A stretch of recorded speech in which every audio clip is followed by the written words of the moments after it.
Reveille, reveille. Look at us now, tip to tip. Jesus. Shout out to Morning Kombat. Do you want a margarita? Yes! My God.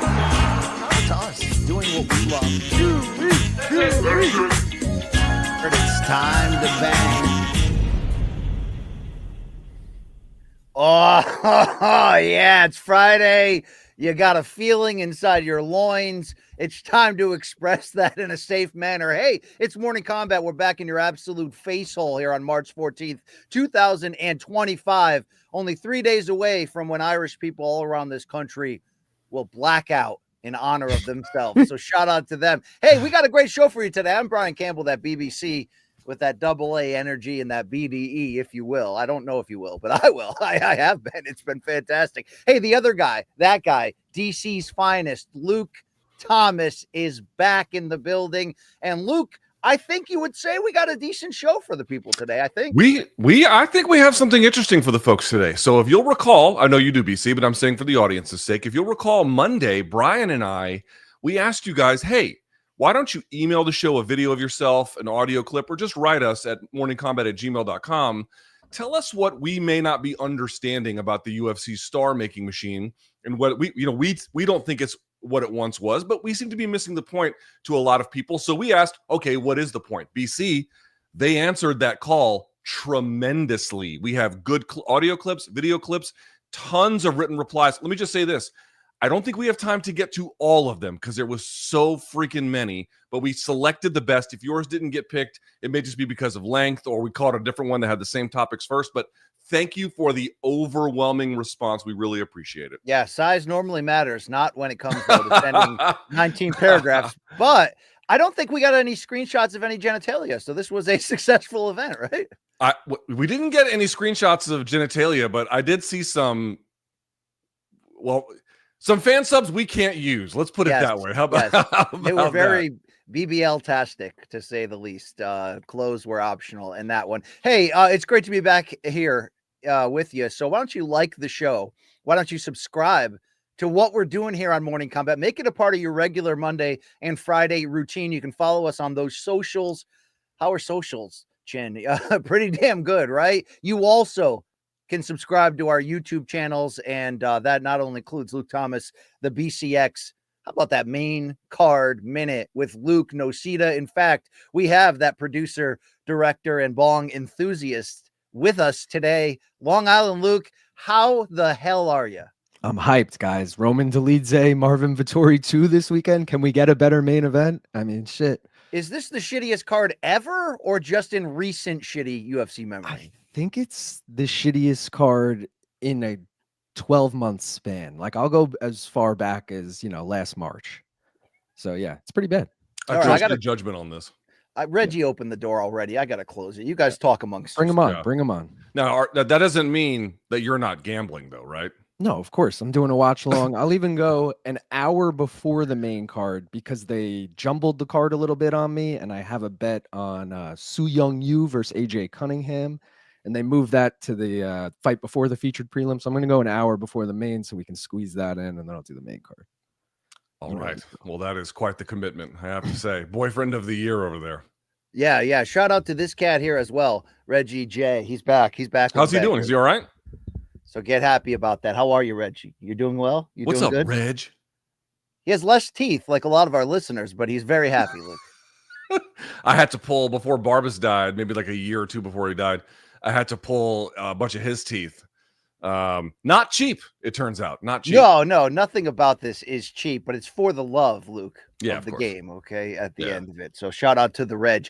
Luke, anything else you want to tell the people about your life? Any recent medical reports you want to share? No. All that is steadily improving, thank the Lord. I saw an amazing movie last night, and I'm on this kick where, like, I know I'm watching, like, all of the foreign movies, but I just kind of wanted to see them. I watched the one. So I remember last, or however many weeks ago, I promoted the Seed of the Sacred Fig, this Iranian movie I liked. That one did not win the Oscar. The one that won the Oscar was a Brazilian movie called I'm Still Here. I saw that last night. It finally came out on streaming. Holy shit. I can see why it won the Oscar, BC. It is. Wow. It's a special movie, man. I can't believe how good those last two movies I've seen were. If you get a chance to watch it, do it. It's remarkable. That's awesome. That's Yeah. awesome right there. Sorry, I was just putting this on Reggie's head. It's I use that as like a stress, like a as like a stress. Yeah, that's it. It makes you tingle Those in your things are the jumblies, best, dude. if you know what I mean. Yeah. You know what I mean? Yeah, all right. It's Hey, almost enough- like there's a person giving you affection, but it's just you. You know what it's I'm just saying? me. Yeah, which is, been probably my longest standing relationship, to be fair, though. All right. Luke, remember we did MK homework that time and I watched a foreign violent movie and came back to you? What was that called? Was that Raid? It was either The Raid or The Night Comes for Us, and both of them are exceedingly violent. Yes. We were having a Raid discussion with Rafe Boogs yesterday on the What did he Inside say about it? He loves Raid and Raid Redemption or whatever. And Yeah. and I was like, I think I saw one of those, but I wasn't sure. Rafe, smart man, very smart man. Yeah, Smart I mean, if Kurosawa makes mad films, Luke, somehow I'm going to turn that into a 1 week by Bare Naked Ladies joke, but I don't want to put that song in everybody's head, right? I don't even know what you're referencing. It's been, right? Nobody wants that in their life, right? Oh, you know what I God. mean? You know, had I used to live call through up my the 90s. sister No, and thank just you. leave voicemails that would go, it's Ben, and then hang up so that she would have it in her head for the next year. It's great. All right. Hey, we got a show for you and it's coming right now. So, Luke, real quick, we've made a little bit of advancements on the merch. Do tell. And Average Joe Art shared one of the designs yesterday. It is coming, guys. It's on the way. Okay. It's in development. So I'm very excited about that. And you know how much I love me some Joe Romero. You know what I mean? Yes, and I know merch. I'm wearing the old merch. I know that merch has been it's one of these things that just takes time to do right. But I promise that BC and I are taking active steps, and we appreciate everyone's patience. Thank you very much. Patience is the key. A reminder also that it's time to start the show. So here we go. Topic number 1. There will be UFC this weekend. The quality of that depends on whether your mileage varies, right? Hey, we got Fight Night, Apex, and again, a rematch that I don't know if we call for, but we got it. UFC Fight Night middleweight main event, Marvin Vettori versus Roman Dolidze, part 2. Luke Thomas, it's been almost 2 years for Vettori as he heads into this Dolidze main event. He's in part was off due to major surgery. Was taking this much time off a good idea smack in the middle of Vettori's athletic prime, in your opinion, as we enter into this main event? Yeah, it's a great question. So, they fought about 2 years ago, but he's been off. I have to look at the exact math, maybe 18, 19 months, something like that, but quite some time, BC. And, normally in the middle of an athletic prime, I would not recommend that. I've not seen, obviously there can be scenarios where someone has to due to injury or something like that. And it is not necessarily conclusively bad for them. They have to take the time off. They come back, they look refreshed. They got a few extra tricks. It's all's well that ends well. But in general, I would say if you're healthy, and again, part of what he was up against here was he was not, you would not want to necessarily take that kind of time. But in his particular case, BC, we have to see, obviously, could he have taken this time off and it just been a waste of time and he's just going to come back exactly the same guy? Well, then of course it would not have been worth it. But this is the point I'm trying to make. He is one of those cases where he kind of maxed out where he was. He was still at a pretty young age. He had got 2 chances against Izzy. It failed. Not both of them for a title, but 2 chances ultimately against Izzy. He went up against, I believe, who else did he fight? Whitaker and many of the mainstays in that division. And he just kind of couldn't get past. And there was a bit of a technical stagnation that had happened. The point I'm trying to make is, BC, if he played this right, and again, a big part of this was just injury, but if he played the overall experience right, where he used this time to get his head right, to get his mind, his sort of game face on, so to speak, as well as add some technical wrinkles to what he was doing before, I actually think it could pay huge dividends. We will have to see if he used this time effectively. Yeah, 31 years old. Vettori has lost 2 of his last 3. You mentioned the big names he went in against. The win came against Dolidze. That's almost 2 years to the day. It'll actually be 2 years and 3 days removed from when they met in the opening bout of the UFC London card in 2023. It went down as a unanimous decision over 3 rounds as Vettori took the scorecards 30-27 and 2 scorecards of 29-28. Now, Luke, if I recall that fight, and I do, because that was during a time when Roman Dolidze was riding a win streak. And I was wondering if that was going to be the fight that would catapult him into contention. It didn't happen. There were pockets of action. It wasn't an awful fight, but I think the biggest takeaway was Dolidze's cardio was not ready for the higher level of this division at that point. Now, even though he suffered an immediate loss after that fight, he has rebounded with 2 straight wins. And this fight will be a 5-round main event. Do you believe storyline wise, in terms of the actual X's and O's, that the pressure's on Dolidze here at 36 to show us that he's worked on that vulnerable area in his game? Definitely feel like if I had a conversation about this yesterday, if you're heading into a rematch, if you're the one who lost the initial bout, the onus is on you to make the adjustments. And of course, the challenge with that is not merely making the requisite successful adjustments that get you past the performance that your opponent put in last time, but of course, they're going to get better too. It really is an unenviable task. It is quite difficult. It can happen. We've seen very noteworthy examples when, obviously, for example, Shogun Rua fought Machida the first time, didn't go his way. Now, very controversially with the scoring, but it did not go his way. However, he left no doubt the second time and just steamrolled him and got the job done. So, I'm always going to say, if you lost the first one, the onus is on you. And something to sort of consider in this return, he fought Anthony Smith, who I think has admitted he's got like literally a retirement fight left. And he took that one on short notice. It was a weird fight. And then Kevin Holland, who probably shouldn't be fighting at 185. I'm not here to diminish the fact that he's got 2 wins in the UFC, and that's something valuable. But it's not like after the losses to Vettori and Imavov, he beat another, in prime, high-quality opponent. I don't think he did that, right? So this also remains a sort of a proving ground about what your limit is. And again, I'm not sure how old Vettori is. I think he's close to 30 or 31, something like 31. that. 31. But in Dolidze's case, he's 36. Now, of course, at middleweight, that is hardly a death sentence. But certainly the time, like the clock is ticking about trying to make a worthy and capable, consistent run back into the top 5 and potentially even further. Would you say, and I understand what you're saying about the quality of Dolidze's recent wins and the timing, that if you look at his resume, what is his greatest win? Is it Kevin Holland? Is it Jack Hermanson? Or is it silently and privately wedding Cheyenne Vlismas? Your thoughts, Luke? Okay, so yesterday on my live chat, somebody asked me how soon it would be before BC brings up the fact that Dolidze and Cheyenne Vlismas have a relationship. And I was like, probably pretty quickly. The answer is 15 minutes. 15, dude, does this audience know you or what? It's a significant factor in his development as a fighter, Luke. I will say here's the thing. It's every time you're like, oh well, this one is of suspect quality or this one is of suspect quality, what people are saying is, or what people hear, I should say, is that that person is saying that they're bad and they didn't do anything and it doesn't count for anything. It's actually not what I'm saying. What I'm saying is, in terms of getting right where your ceiling is, it's inconclusive because it just doesn't tell you if it is true. However, what you usually can deduce from this, BC, is confidence boost, right? If you lost 2 in a row, and in the case of Vettori, it was, competitive throughout. And in the case of Imavov, it was competitive in general. And then you get 2 wins back to back. Maybe those 2 wins aren't the same quality in terms of opponent that you had in the loss. But it's, we don't get tune-up fights very often in UFC. And I'm not saying exactly that's what it is, but it certainly is a confidence boost. It certainly is something that makes you feel good. It means you got 2 full paychecks back to back. You know what I mean? Like, there's all kinds of ways that actually can boost your performance heading into a fight like this when a rematch with Vettori.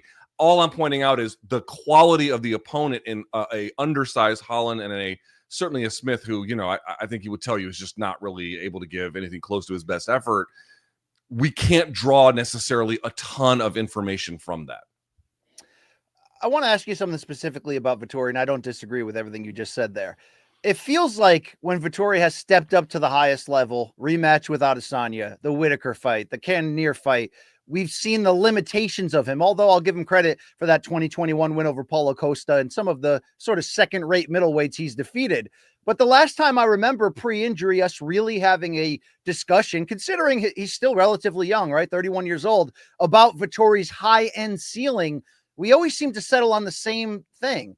He's battle tested from the standpoint of being in many 5-round main events. He's certainly durable as shit, and he's overall pretty damn good fighter. But the lack of consistent finishing ability does seem to ceiling whether he's able to get above these elite names and avoid being essentially a big name gatekeeper the rest of the way. What is your confidence level almost 2 years away that he's put in the work to evolve and get a little bit more dangerous? Because it is tough to be a decision machine in a division with dynamic strikers like this. Yeah, not just a decision machine, a guy. I don't mind if people have basic offense. I mean, if you really think about it, Poatan, he certainly has very sharply refined basics, and that makes it incredibly dangerous. But, he's not doing the Shara Bullet bop bop thing on Armin Petrosian. You know what I mean? He's not doing 360 tornado kicks. He's doing pretty conventional things. He just does them with razor sharp effectiveness. So I don't mind that Marvin Vettori has a fundamental game where there's not anything necessarily flashy about it. But the problem is there's just not a whole lot super dangerous about it either. It gets the job done, but it's very labor intensive in order to make that happen. And he's tough and he's big. And by the way, one thing that really should be noted here is Dolidze was landing on him in the first fight. Vettori's chin is insane.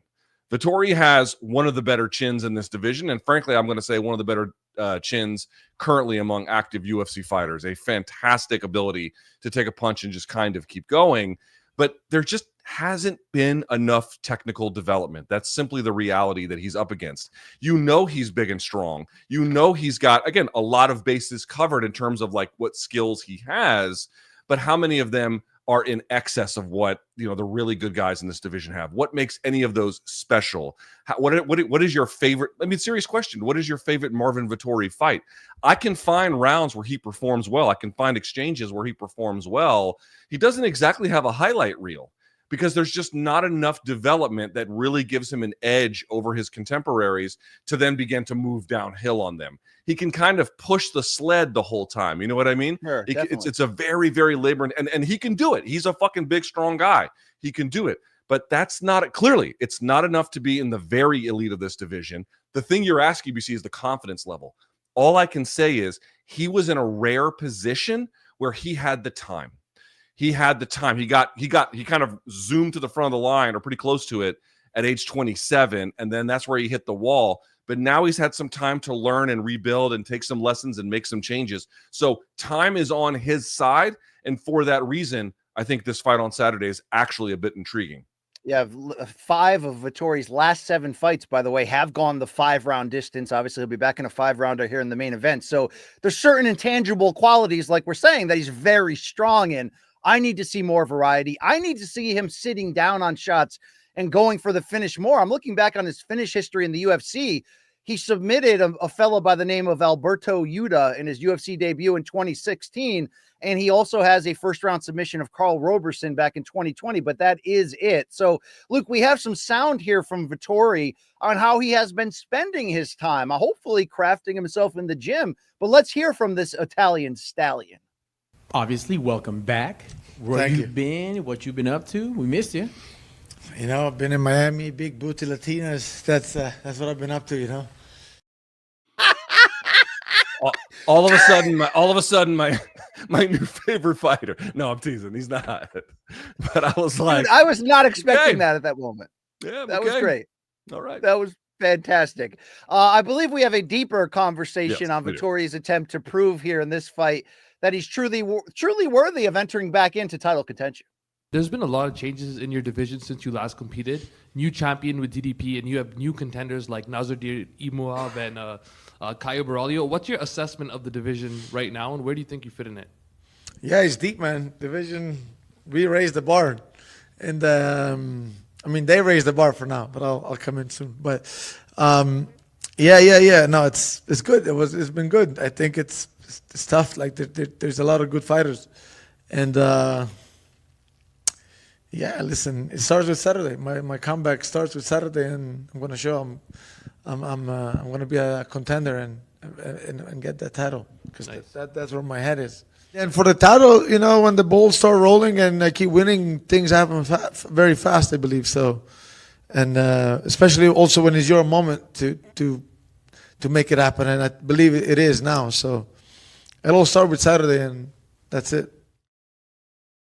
You know, he kind of looks in that outfit. Did you ever see that original MTV True Life, I Live on the Jersey Shore episode that I think was the inspiration for them bringing a real world season there or you know, developing that spinoff? You know, that fella with the wife beater that would go out to the clubs and he looked like he had a sad existence. No, Cena knows this. Yes. He wore the Rue hat and he would go out with the chicks with the white pants. Yeah, I know exactly the episode you're talking about. Great. Thank you very much. Thank you. I feel noticed. Luke. I think Long Island Luke watches a lot of TV. I get the feeling you we're watch talking a like lot early of TV. 2000s MTV. Yeah, I was watching a lot of TV then. Sure, yeah. I was on the broken leather couch in my first apartment watching nothing but MTV. Yes. Long Island Luke, what year did you graduate high school? 2010. 2010. Okay. Damn. So would you say, Luke, it's not his fault? He was born in the late 90s, ultimately, probably. It's in his case, it's all his fault. Early 90s. Thank you. Early 90s. That is interesting, Luke, but I got to be honest with you right here. I don't have a lot of confidence in Vettori in general. I want to see it. I want to see him turn that corner here. We look at the odds right now from our friends at DraftKings, minus 162, the favorite Vettori, plus 136 Dolidze. This fight is interesting because of sort of, in some ways, a crossroads nature of who's coming and who's going. Who do you have more confidence in, given their age, recent injury history? You see that this fight is not a pick 'em, but close enough in terms of showing us on Saturday night that they are headed toward contention again. I don't understand the question. Who do you have? Whose stock do you have more confidence in okay, at sorry, this moment entering this fight? Well, okay. I'm trying to read your mind here a little bit, which is why I was confused. It sounds to me like, I'm not saying you're suggesting this, but if I may, you have more confidence in Dolidze for a very good reason, which is it's going to almost, I'm going to say almost always, it is routinely true that if you are active, that just is going to be better than being inactive. And even if you can say, BC, to the point we raised earlier about the confidence boosting properties of you didn't have necessarily the two toughest opponents for you in that moment, but just putting two back-to-back wins together, like what this does for you, it also just keeps you like sharp in the gym, active, doing those kinds of things. So then you can raise your performance. It's much easier to ratchet it up against a better opponent. And if you've had a couple of ones that were a little bit, more of a, an intro pace, so to speak. And for that reason, I think it's not, I don't know what the odds are, Long Island. Luke, if you could tell me from our friends at DraftKings. Luke, I literally just read them to you. I didn't hear it. I'm sorry. I didn't hear it. All right, I could read it back to you. We're looking at minus 162 Vettori, plus 136 Dolidze. Apologies, I didn't hear it. That's probably, that's kind of an interesting one. I'd be curious to hear what Long Island Luke's like betting pick is here. In other words, I'm trying to say this, BC. I'm torn because on the one hand, the consistency of just getting out there, getting it done, what Dolidze has done, and he's got well-rounded offense. He can grapple with you. He can strike with you to a degree as well. He's a bigger puncher of the two. Bigger puncher. I think that's also true. Yep. And I understand that. I think that's a totally reasonable thing. Here's what I'm going to say. What I'm hung up on is that I do believe that at least in terms of potential, Vettori should or could have a higher ceiling. What I don't know if he's going to actualize it. And so that's where, that's why I'm saying, if you go back and you watch their first fight, we didn't really talk about this, but if you watch their first fight, there's nothing interesting about it. It's a fine fight, but it's whatever. Some action. There's a little bit back and forth with the punching there. I mean, fine, but not a technical thriller is what I would say. I love that term. Oh, I love that term. Yes, yes. Just a fine fight. It happened. It was whatever. But I guess what I'm trying to say here is I keep waiting, maybe stupidly, I keep waiting for Vettori to finally turn that corner. And there's so many factors where he actually does have the wind at his back. I want to see what happens on Saturday. So I'm actually going to lean Vettori, and he won the first time. I'm going to lean Vettori, but I get having some faith in Dolidze as a bit of a wild card here. Long Island Luke, if Dolidze's cardio is not an issue in this 5-round fight? That could be a big if. We'll see. If that's the case, who do you like in this one and why? I think regardless, I like Dolidze. I'm not trusting Vettori after the layoff. Also, I was talking to Luke about this pre-show. If you go to MMA decisions right now, more than half of the media members scored the fight for Dolidze, including a couple 30-27s in favor of Dolidze. Whoa. Did they really? Personally, yep. I had Personally, a 2-1 Dolidze. I remember that. yeah, exactly, BC. I remember watching it live and thinking 2-1 Dolidze as well. So given that, I think he won the first fight. You're giving me him at dog odds here. I took him at plus 136 like a week ago. So that line really hasn't moved at all. But yeah, I'm riding with Dolidze on this one. Fair enough. I don't think any of that sounds crazy to me. What if Vettori can't take him down and it's more of a kickboxing match? If Dolidze's got the fuel, I think he can do it here. But it is interesting matchmaking. I don't love it as a main event. I don't necessarily love the fight. I kind of like the personalities of the fighters themselves, but I got questions for both. So this will be interesting. We do have more sound from Vettori. Did he accept this fight thinking it was a different opponent? It's not sound. It's just a graphic. Yeah. LOL. This whole time I thought it was Roman Kopylov, but it's Roman Dolidze. Oh my God. Wow. Yeah. I'm just like, very different opponents. Very different opponents. Yeah, this whole time I thought I was fighting John Jones. Turns out it's John Koppenhaver. Probably there's no difference, right? Same thing. Yeah, all right, there we go. One more piece of sound, though, is Dolidze. Let's hear from him in terms of what could be different this time around for him, looking to avenge that first defeat against Vettori. Win or lose don't change nothing in me. It doesn't define who I am. That's why it is another fight, and I'm as always ready. This is mindset not only for fights, this is my mindset for life. I was very happy. I didn't expect that UFC will offer me exactly this fight, but I'm glad because a lot of people have questions after our last fight. And I also think I didn't lost my previous fight with Marvin. I won that fight. And I think this fight will give answers to all questions what everybody have. No, I think I'm a little bit different fighter than before. In that fight. Back then I was fighting more with anger, but now I'm more confident and I more understand what I need to exactly do to win the fight. I think Marvin is very durable fighter. He have a good heart going forward. Unfortunately, that last fight he didn't go forward with me. He was stepping back. But I still think that he's a great fighter. Of course, it's a little bit different preparation, but it's more understanding. You get the idea. Yeah, I do get the idea there. He's very happy these days compared to fighting angry in the past. Maybe it's 2 kids, happy situation at home. We did see on Cheyenne's Instagram stories 3 years ago on New Year's Eve that Roman was on the balcony just firing off hand weapons, Luke. Just bam, bam, bam. That must be Georgian culture right there. I don't know. It's certainly an interesting one. What I will say, BC, is all an interesting stat. If you combine all of Dolidze's losses and all of Vettori's losses, I believe this is correct. They're all decisions. Neither has ever been stopped. Yes. So an interesting possibility here, which I don't expect. I don't expect this, but an interesting thing is because again, Vettori's got a really good chin and Dolidze is very offensive. It makes it hard for this to get stopped. But if somebody does get stopped, it would be quite novel.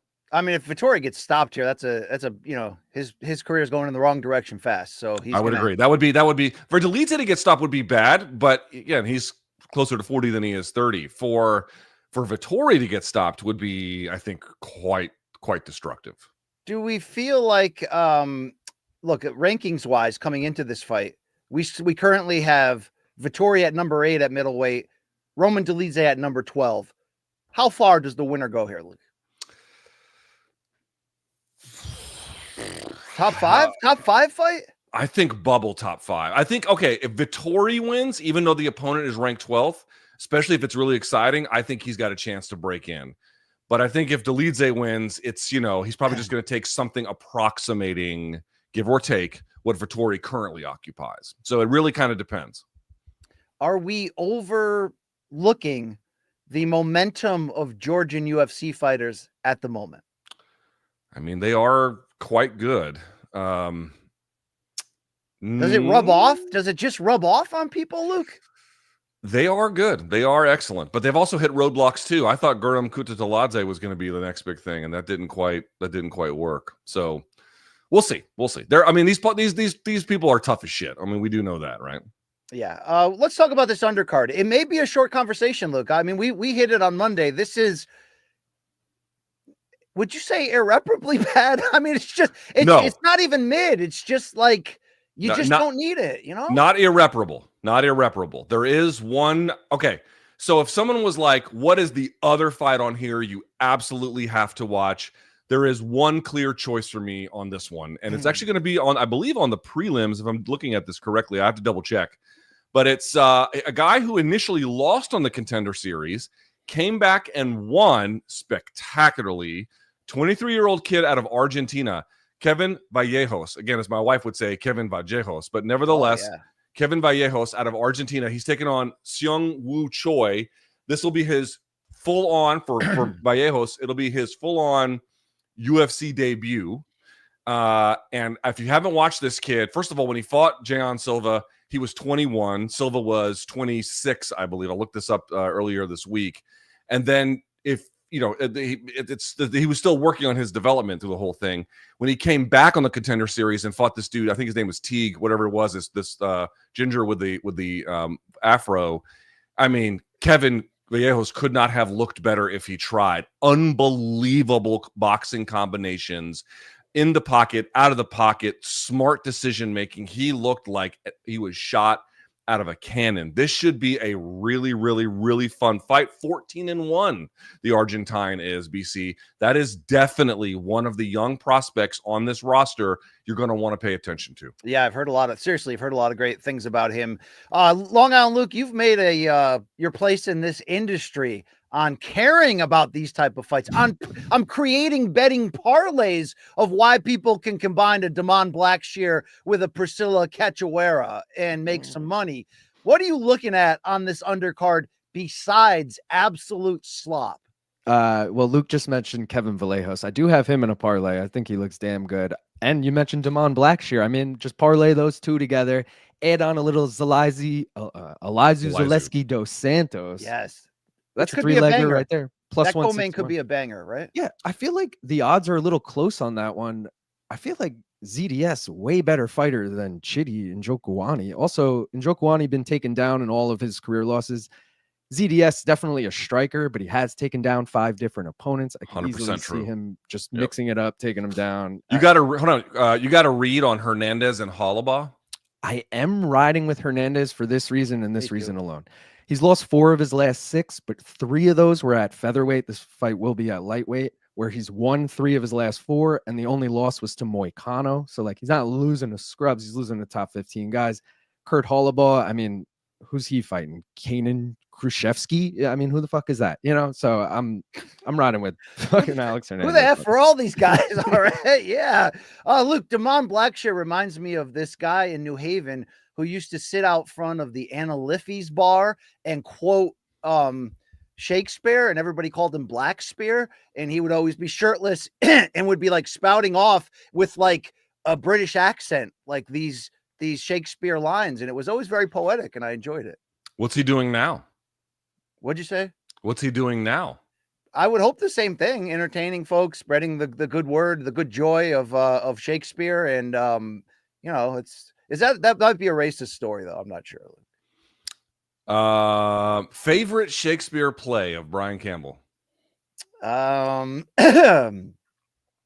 Merchant of Venice. Hey, there we go. All right. I was just testing to see if you knew any, but there you go. I did that one. I did Hamlet. I didn't go too deep on Shakespeare, not surprisingly, given my public school system and upbringing. But I went to public school too. Tell me about it. Yeah, you probably went to a different kind of public school, although you were in Dirtbag, Georgia, in different spots. Yeah, what was so, dude?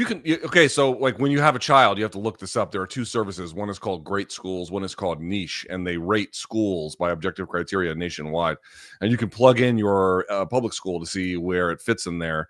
Dude, I looked up all the schools I went to. The best one was a 5 out of 10. Yeah. Like, no, I did not go to good schools. Absolutely not. Yeah, there you go. Luke, I wanted to talk to you about something though. Yes. You know what March brings? Big time basketball, right? Yes, it absolutely brings big time basketball. So, hey, basketball fans, Are you ready to win some real money this March? Why don't you check out Pick 6 from DraftKings when it comes to basketball payouts? DraftKings Pick 6 dunks on its rivals like Vince Carter against that French guy back in 2000, including prize picks. Just select 2 or more players and choose if they'll have more or less of a specific stat. We're talking points, rebounds, 3-pointers, assists. You know how it goes. Pick 6 is available in most states, including California, Texas, Georgia, Missouri, and more. Don't settle for a smaller payout. Switch to Pick 6 right now and cash in your basketball know-how. New players will get $50 in Pick 6 credits when? How about instantly on just a $5 entry? Luke Thomas, tell them about it. No problem. All right, so here's what you're going to do, guys. You're going to download the DraftKings Pick 6 app right now and use the code COMBAT. That's combat with a K. New customers to play for $5. They get $50 in Pick 6 credits. Better payouts, bigger wins, only with Pick 6 from DraftKings. The crown is yours. Gambling problem, call 1-800-GAMBLER. Help is available for problem gambling. Call 8887-897777 or visit ccpg.org in Connecticut. Must be 18 plus. Age and eligibility restrictions vary by jurisdiction. Pick 6 not available everywhere, including New York and Ontario. Void where prohibited. 1 per new customer. Bonus awarded as non-withdrawable Pick 6 credits that expire in 14 days. Limited time offer. See terms at pick6.draftkings.com/promos. Luke, do you think when Canada becomes the 51st state that Shaquille Majudi of CBS Sports will lose that free healthcare? Yeah, but he'll still be going to terrible raves with his laptop. So, well, I appeared on his YouTube channel yesterday, and he did make mention about, he would like if you texted him back once in a while. Okay. You know what I mean? I do text him back once in a while, just not as often as he texts me. All right. Well, Luke, we got another topic for you, and it's topic number 2, and it's the call to action that we put out on, was it Monday's MK episode, in response to the UFC 313 pay-per-view, not just Alex Pereira's loss to top-ranked Magomed Ankalaev, but the whole idea that in general, over the past year and a half, as the TKO era, the Endeavor era increases with power and momentum, is the UFC battling not only a star power issue, but maybe a change in philosophy that is spurring this, if it is true? We put out the call to you using our email address, morningkombat@gmail.com. And as we mentioned off the top of the show, we got an interesting mix of opinions, reviews, hopefully some insults there. Luke, why don't you take this over? Yeah. Okay. So here's how this is going to go. By the way, one thing that we one thing that we definitely messed up on. First of all, let me just say one more time, thank everybody who responded. We cannot get to all of them. It was simply too much in number. Also, for next time, BC, here's what we have to do. We didn't do it this time. We got to put a word limit on it and a video length limit on it, because we got a lot of video. We got a lot of videos, which was awesome. But some of them are like 10 minutes. Like, we just don't have time to play a 10-minute video on the show. It has to be like 2 minutes or less. We'll set that up for next time. But here's how this is going to go. I have read some of these responses, but I haven't heard any of the video responses. So what we're going to do is we're just going to go through as many as we can. And then if some of them challenge you, some of them challenge me, some of them challenge both. But again, one more time, we, as BC indicated, we've been wondering what the problem is with the UFC star machine, such that there even is one. What about the watered down cars? Is there something missing here? And I know a lot of fans see the product differently. So we said, this is your chance to tell us what we're missing. Almost like a more thoughtful dead wrong all the way through. But we'll have some debate about it as well. Do you think we'll have a lot of male viewers here? And do we have any submissions from women? I don't think we do. I think it's all dudes. All right. Yeah. All right. Real sausage fest. We're used to that. Oh, yeah. MK, the sausage fest. It's going to be great. All right. With that in mind, BC, let's get this party started if we can. So our first response, and again, we may not watch the whole thing depending on the length, but our first response comes to us from Clayton. It's a video. What's up, Luke and BC? Just wanted to hop on. You guys asked for some responses on kind of the star power and if there's something that is maybe different based on kind of the younger demographic. So to give context, I'm 28 years old. I'm a white guy, live in a predominantly white area. And one of the biggest things that I've seen when I came to the sport, I viewed it as I was always into combat sports. I started coaching kickboxing and then just fell in love, right? Like, so watch almost all the cards, stay very much in tune with kind of what's going on. One of the big things with the progression that I've seen, at least within my sphere, is that a lot of young people don't watch the sport for the sake of the sport.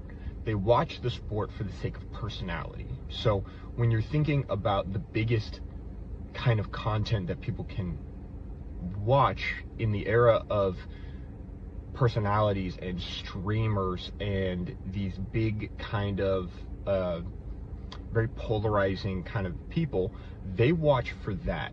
They don't watch for the sport for more necessarily in combat sports.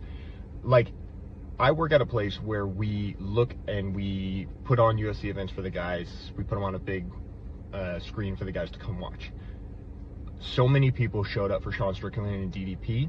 They did not care almost about any of the other fights. All they wanted to see was Sean Strickland, just because he was a personality and he somehow speaks to their views in some capacity, which for me, irreparable, but whatever.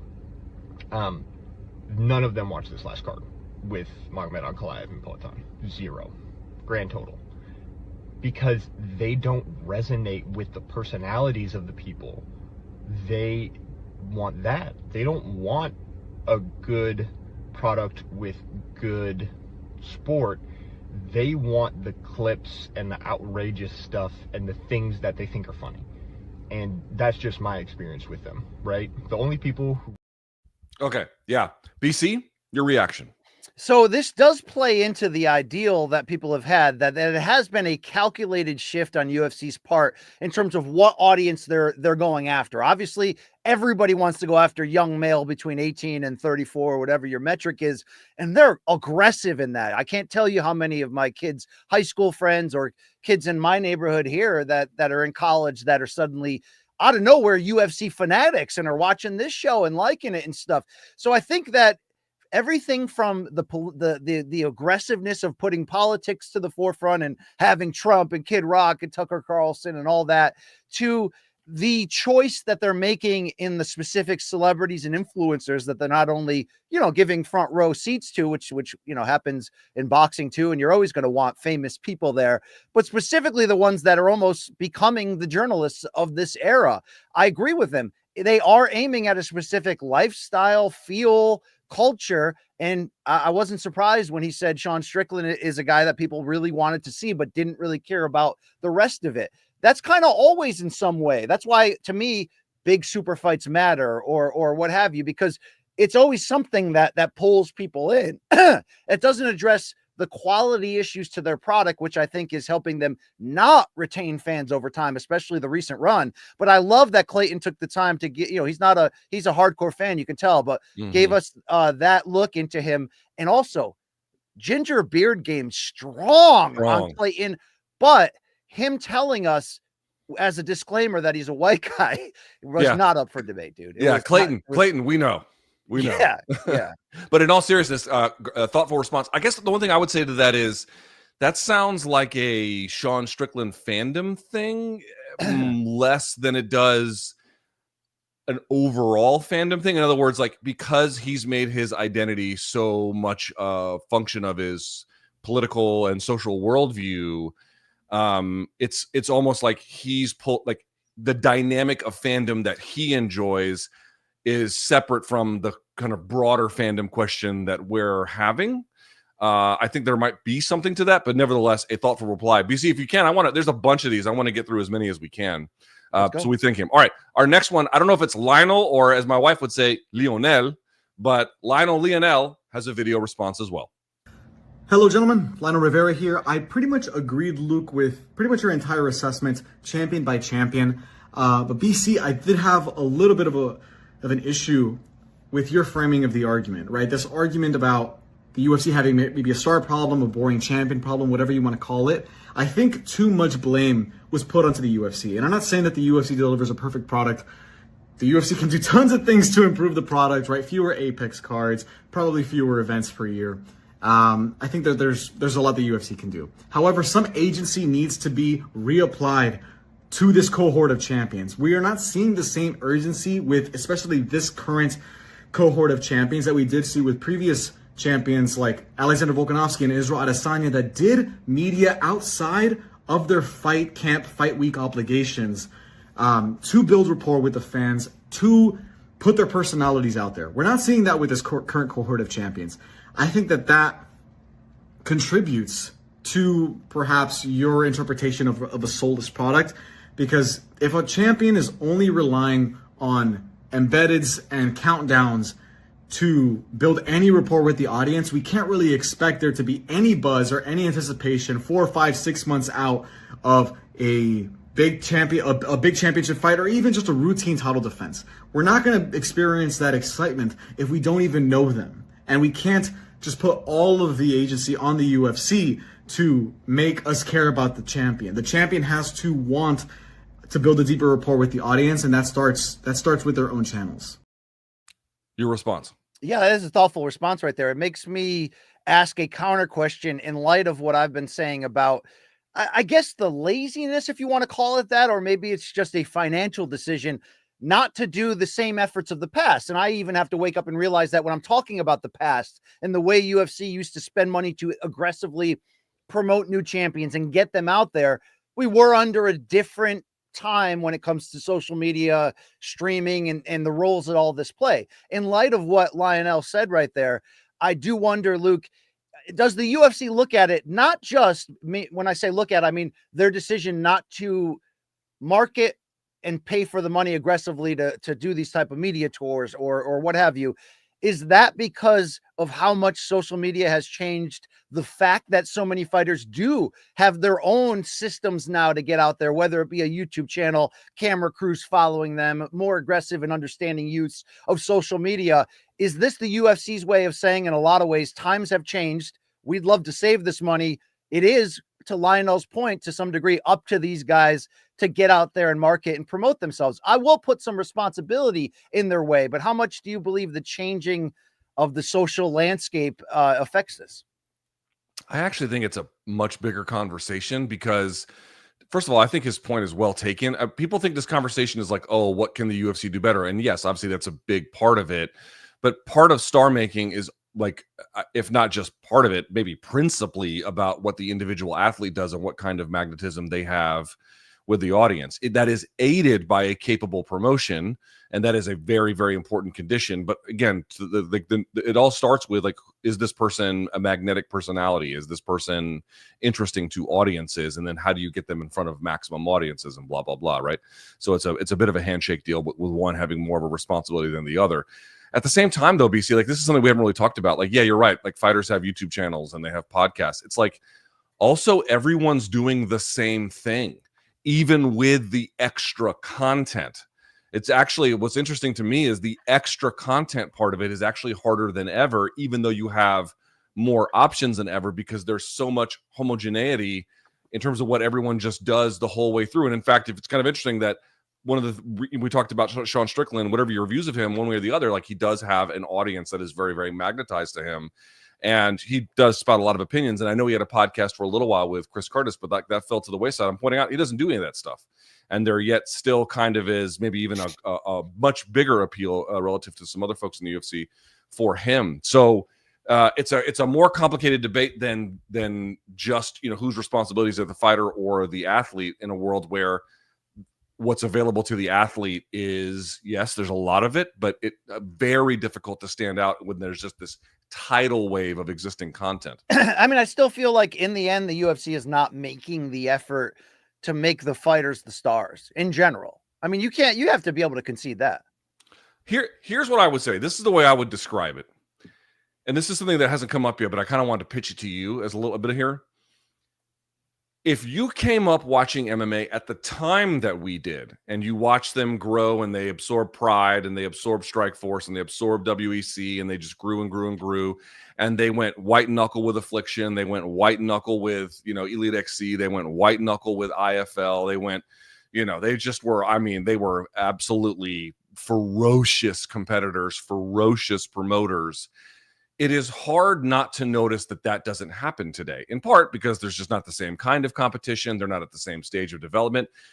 There's just not as much of a need, quite honestly, in terms of that kind of adversarial approach to the industry.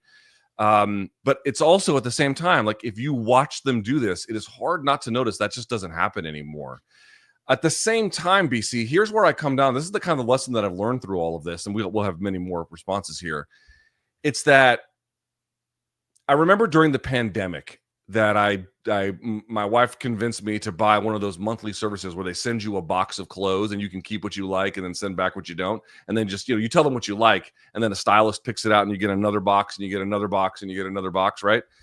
And I ultimately only did it for like 2 months because I hated everything that they sent. But the point I'm trying to make is it's just a surprise. Like whatever just arrives in the mail, maybe you'll like some of it, maybe you won't. You keep what you do, you move on. It seems to me like if you came of age either during the pandemic or slightly after, and all you know is a world where the UFC has 42, 43 events per year, they have a different relationship to the product, BC. Their relationship is, hey, you just turn on Saturday morning, or evening, or whatever the time is, and maybe you like the fights, maybe you don't, maybe they're good, maybe they're not. You got the one special one each month, and the rest of them, just a surprise box that arrives in the mail. That's not our experience, but it is theirs. And there do appear to be a lot of people that seem to not prefer, but certainly enjoy the way in which they interface, even if it wasn't the way that we came up. I wonder what you agree with that. I agree with that. I also think that to a lot of people, they couldn't like was said in these two videos already. Like they're not worried about the business's financial future or anything like that, right? We look at it from more of a trend that we're almost like critical gatekeepers of trying to make sure that not only things are done ethically, but are done in a sense that's, lifting up the sport and growing in that regard. So I get that. If this is your Saturday entertainment routine, if you connect with the vibe, then that's why there's so many people that sort of blindly, protect UFC and defend them on these type of topics. I do get that. But that's the whole point, though. To them, it's the brand that they love. And that's, obviously what UFC would prefer. So many of us, maybe it's different because, of our age group, we're like 80s kids that came from pro wrestling. It is about personality and storyline and truly making you care. But interesting conversations just the same. Let's hear another donk. I got to see someone's face here. All right. Very good. Well, we have an audio message next. This comes to us from Josh M. What's up, fellas? I want to open up by quoting the great George Costanza when he said, "Without story, all you have is masturbation." And I say that because I agree with what BC said today on the show about the UFC lacking storylines and developing stars and rivalries and all that. And just, it's everything these days just seems like about the bottom line and there's this and that and their new TV deal and just making it super political anymore. And the way they treated the media and, they're a lot of the fighters, I became a really big fan of the sport going all the way back to the Chuck Liddell, Tito Ortiz, Ken Shamrock rivalries back then in the mid 2000s, 05, 06, whatever that was. GSP, BJ Penn, Matt Hughes. I mean, I bought 80-90% of the pay-per-views. I followed it, listened to podcasts like you guys and co-main event, everything. And now it's just like, the product is like almost unrecognizable to me anymore. I don't know any of these fighters. Everything's a paywall behind the paywall to watch it. It's a TKO, and UFC has taken it in a drastically worse direction for an old school fan like me. Now I watch maybe 15 to 20% of the fights versus probably about 97% for 18 plus years. So I agree with B.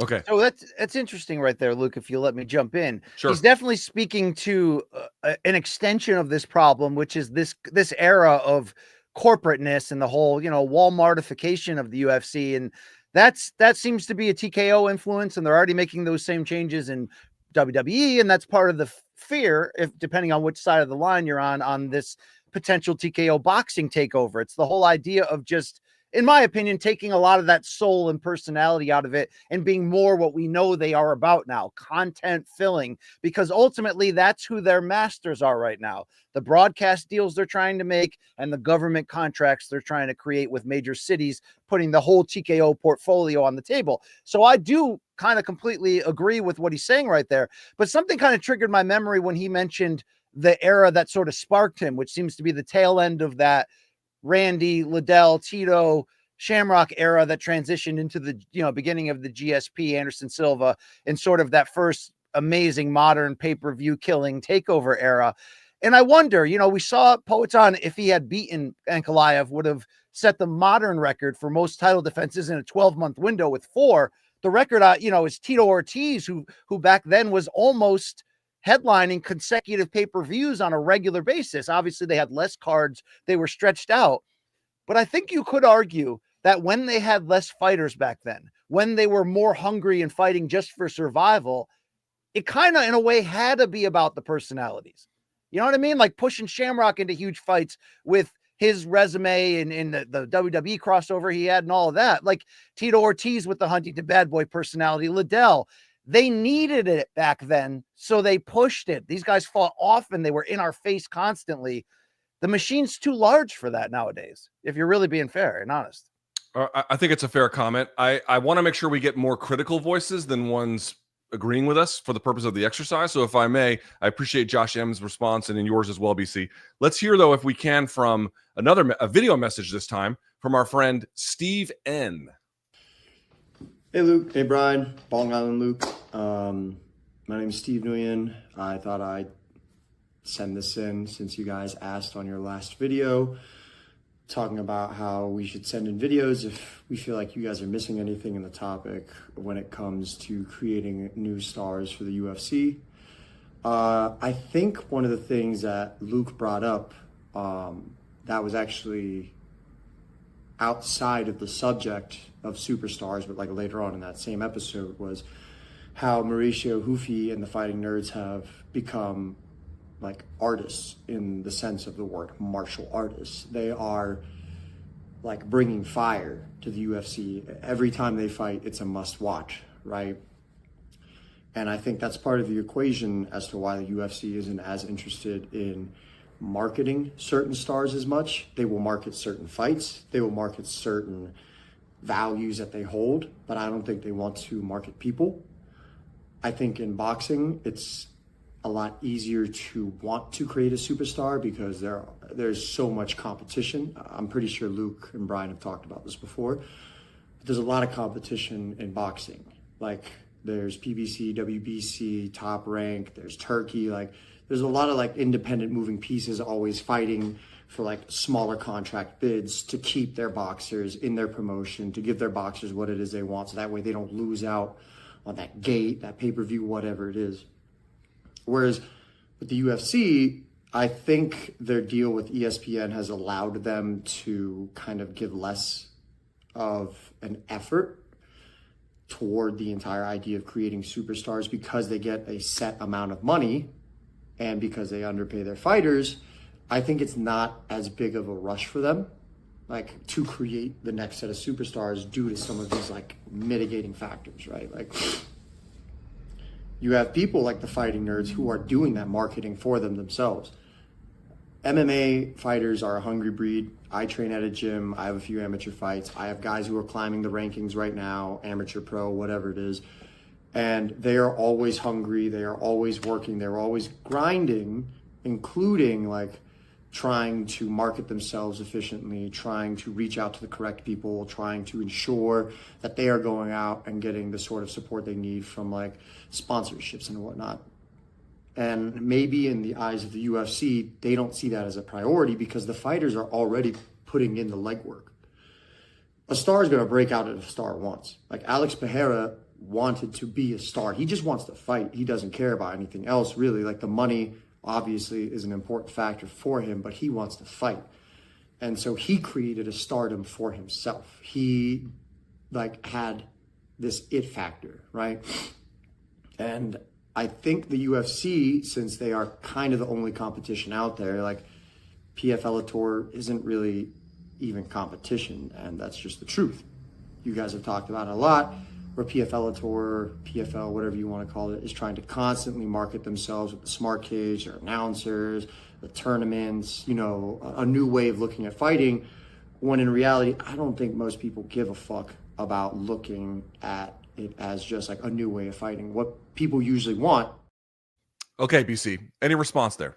Yeah, I think he's really touching deep on the whole idea that it's a content farm nowadays. That's their angle. I think it does play into the idea of they still want the brand and Dana and the vibe that they're selling to be the appeal, to be the star. But it all plays into it. Luke, Steve N, by the way, who said he trains a bit, looks like he knows where the gym is. Looks like his DM's probably full. We don't get many of those in this MK fandom. The thing you have to kind of like ask is not whether it's more content farmish than it was before. I mean, just by like scope and size with Contender Series, Road to UFC, all the Apex stuff. I mean, all the, you know, the regular content calendar. You know, it just obviously is more. I mean, just like inarguably more than it was even, you know, 5-10 years ago with all of those additions. The question is that a good thing? That's the issue. The issue is not, is it happening? The question is that okay? Is that good? And the answer might change. Now, BC, let's move this along. Those are our video and audio responses. We had some other ones. Some of these videos were insanely long. We just couldn't get to them. Next time, we'll put some parameters on this. Okay, but BC, this comes to us from our friend KU. You might have seen him on Twitter a time or two. Yeah. And he writes, quote, "So I think BC is overstating the issue. UFC have never been great at promoting stars unless they already had the it factor like Conor, Ronda, Brock. They tried pushing Paige Van Zandt and Sage and failed because they weren't at that level. Patty still has a chance, but his hype hasn't matched his skills. They now only really know how to promote someone that brings controversy like Sean and Colby. UFC isn't concerned about the stars that generate pay-per-view buys since they aren't reliant on them. Stars would be a bonus, but not a requirement. This is why they can charge $300 for the cheapest seats at Newark, no matter the main event. Until the model starts losing money, they have no incentive to try and make more stars." I want you to react, BC, to the initial point, which was they were never great at promoting stars. The guys that they had just already had the it factor. That's an interesting point, because I think there's been some really good podcasts that have come out in response to the TKO boxing news, which is aligned with this conversation from the whole idea of this triple monopoly that TKO is trying to achieve right here. And I heard some really good opinions, whether it be Zach Arnold or Kid Nate on the MMA Draw podcast, or I love John S. Nash's work of late, especially when he was on Kurt Emhoff's Boxing Esquire podcast. And what came out of that is interesting thought. The whole idea that maybe in line with this opinion that the UFC has never necessarily been great at building stars, and that a lot of their stars arrived in some ways fully formed when you consider the takeover of the Pride roster, the merging with WEC, the buyout of Strikeforce, and et cetera, et cetera. I mean, I think you can push back on that to some degree and look at the times that they were struggling to survive, and they certainly needed Liddell and Ortiz. And like I said earlier, like they needed those guys to be active and be on their cards, and they were. So it was easy to push them as your brand, their personalities, because it was. It seems a little harsh to fully agree with the idea that they've never been good at building stars, or they have no ability in that area. I don't agree with that back at on all. that pretty aggressively. I feel like to a large degree, like they've taken chances on people and put money into people. I remember they put a lot of money into Stipe. He used to show up at ESPN a lot. So it's happened before. You're not always going to get it right as a promoter, right? It's the gamble you take of which horse are you going to back. But no, I think in general, they used to have a firm grasp on how to do it, a method, a system. And like I said, maybe that's changed over times with the changes around us, but it's definitely changed in their philosophy and how much money they're willing to spend on doing it. They believe they've won the war already. So because they've won the war already and they're making money hand over fist, now they're just trying every possible way to squeeze out every coin out of every couch cushion. That's the problem. That problem to me bleeds out in every category that we're talking about. You see, I just want to get back to the argument like, oh, they've never been good at promoting. Well, then why are they so successful? Like, this is a nonsense. Like, why are there no stars coming out? I mean, Dakota Ditcheva a little bit, but like, why are there no stars coming out of PFL or, you know, even to an extent Bellator? Like, why is it just so happen all the stars come out of UFC? And of course, there's bigger economic reasons in play. But I just want to point out something once again. BC, you know this to be true. Like, just take Conor McGregor as like the apex example, not the current version, but the 2016 version, right? Like, this is a guy who clearly, by his own magnetism, is the one forcing the issue, right?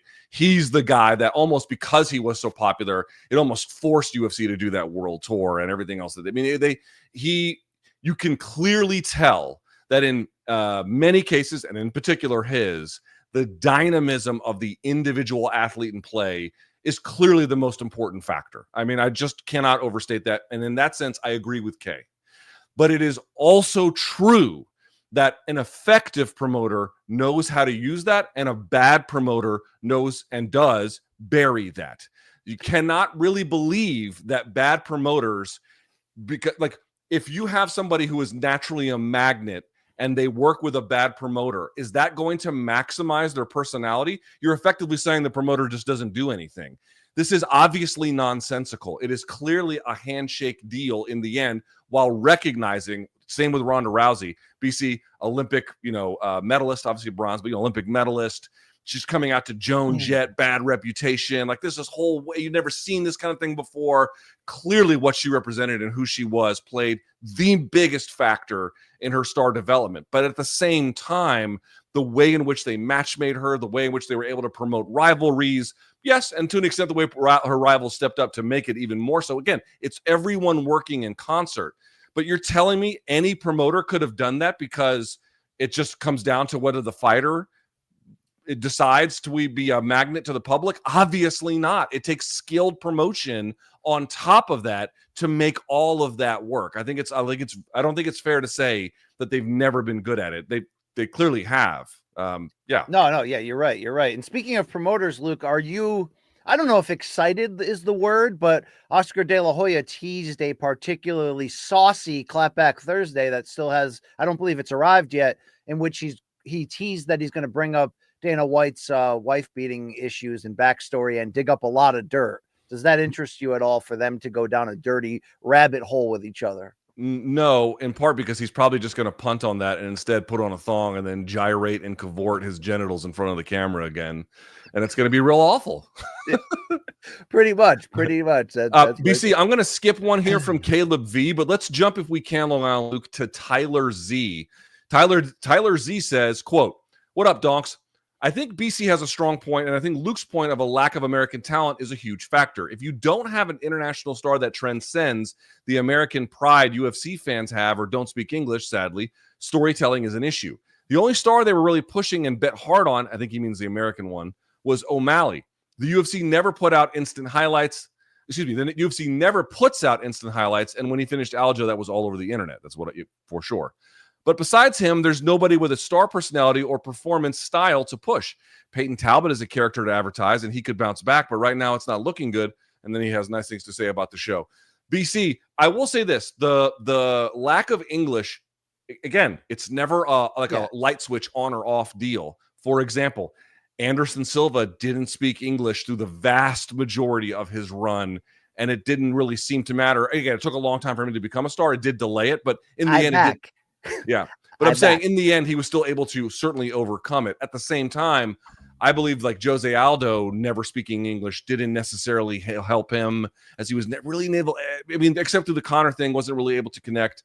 But again, with Fedor didn't speak English, and at his prime, it didn't necessarily matter. The point I'm trying to make is a lack of English proficiency can and often does play a role. It's just not by itself always the limiting factor. I think that's fair to say. And I don't look at the American thing as a curse or something they did wrong. Sometimes that's the movement of the sport or the evolution of the sport. I don't damn them for putting Pereira in there with Ankalaev. In fact, I had been criticizing them for over a year for seemingly actively avoiding that. That just sometimes happens when you get pockets of nations that are hot and producing so much talent. It'll definitely hurt if these fighters have a style that the mainstream would think is boring, mixed with maybe they don't speak English or they don't have dynamic personalities.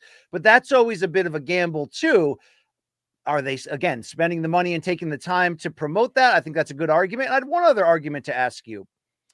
They tend to promote the storylines, meaning UFC ahead of big pay-per-view fights, definitely that they feel produce money. That's why, DC versus John is arguably the greatest rivalry of all time, because it was just such a soap opera we had to keep watching, especially when John would get in and out of trouble that linked with that.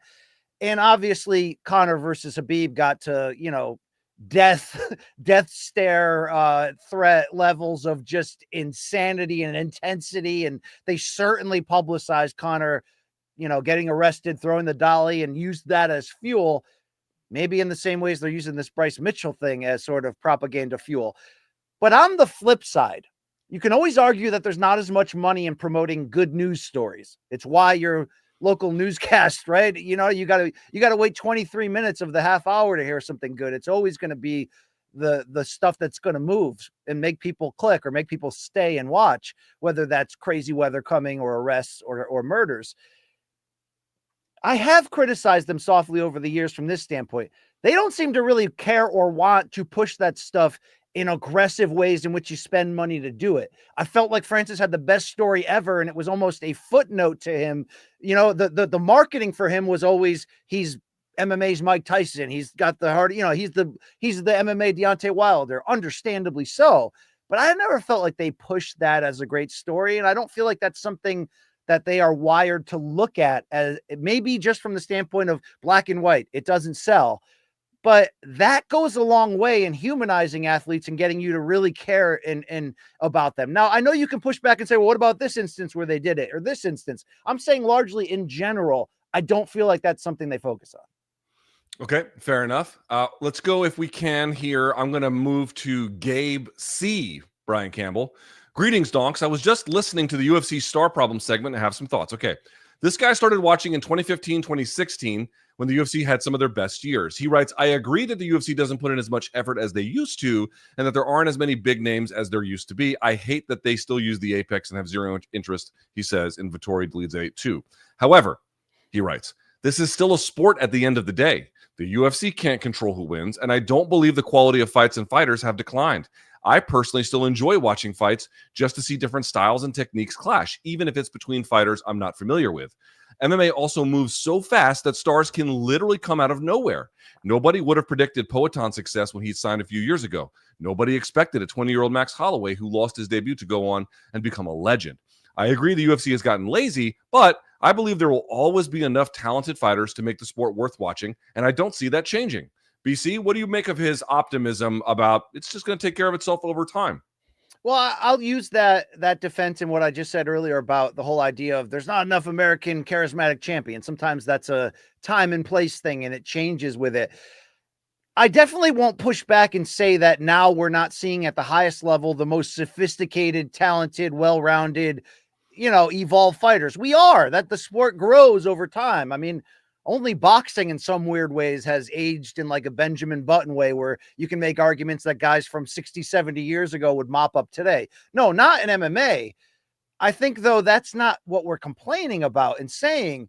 It's not the quality of the higher end guys. It's their new style of what they promote and how much effort they do that, but also B, what's the effect of the Dana White Contender Series assembly line factory at bringing too many people in that shouldn't be there, or too early. And it's just this rotating wheel of the bottom 40% of the roster is just so infinitely replaceable that you can't avoid or argue with the idea of we're seeing the highest, most elite fighters ever. Also true on the highest level, but the levels change quickly in this. And that's our problem when we tune in on a Saturday night and we're like 1.5 of these fights are on the level. The rest are sub-level. And it's not to say that MMA and boxing haven't historically had younger fighters on the undercard or developing fighters. It's how you do it. It's the machine at work. It's understandable. But there is a difference between who filled out the prelims 10 years ago and the level and quality and experience of the fighters who are doing it today. In that regard, it has gone in the wrong direction. Yeah, I mean, here's the thing. Just think about it this way. Like, if you've got the top I'll say, 25 fighters on the roster. There's only 15 are ranked, but let's just say top 25 people in each weight class. And obviously, some are going to be in PFL, some are going to be somewhere else. But basically, you've got more or less the top 25. BC, if you want to put them in fights all the time, you can do that. But if you want to grow the product, there's no other way to grow it except from 26 to 50 or 51 to 75 or 76 to 100. If you want more of the product, you can't grow it past the top ranked guys. Of course, you can find new talent and getting, by the way, some of those 26 to 50s and 51s to 75s is actually pretty critical in order for the effective turnover to happen and for the next set of fighters to come up. It's not an all or nothing proposition. But the point I'm trying to make is there are more fighters in the UFC than there are players in the NBA, and basketball is much more of a global sport.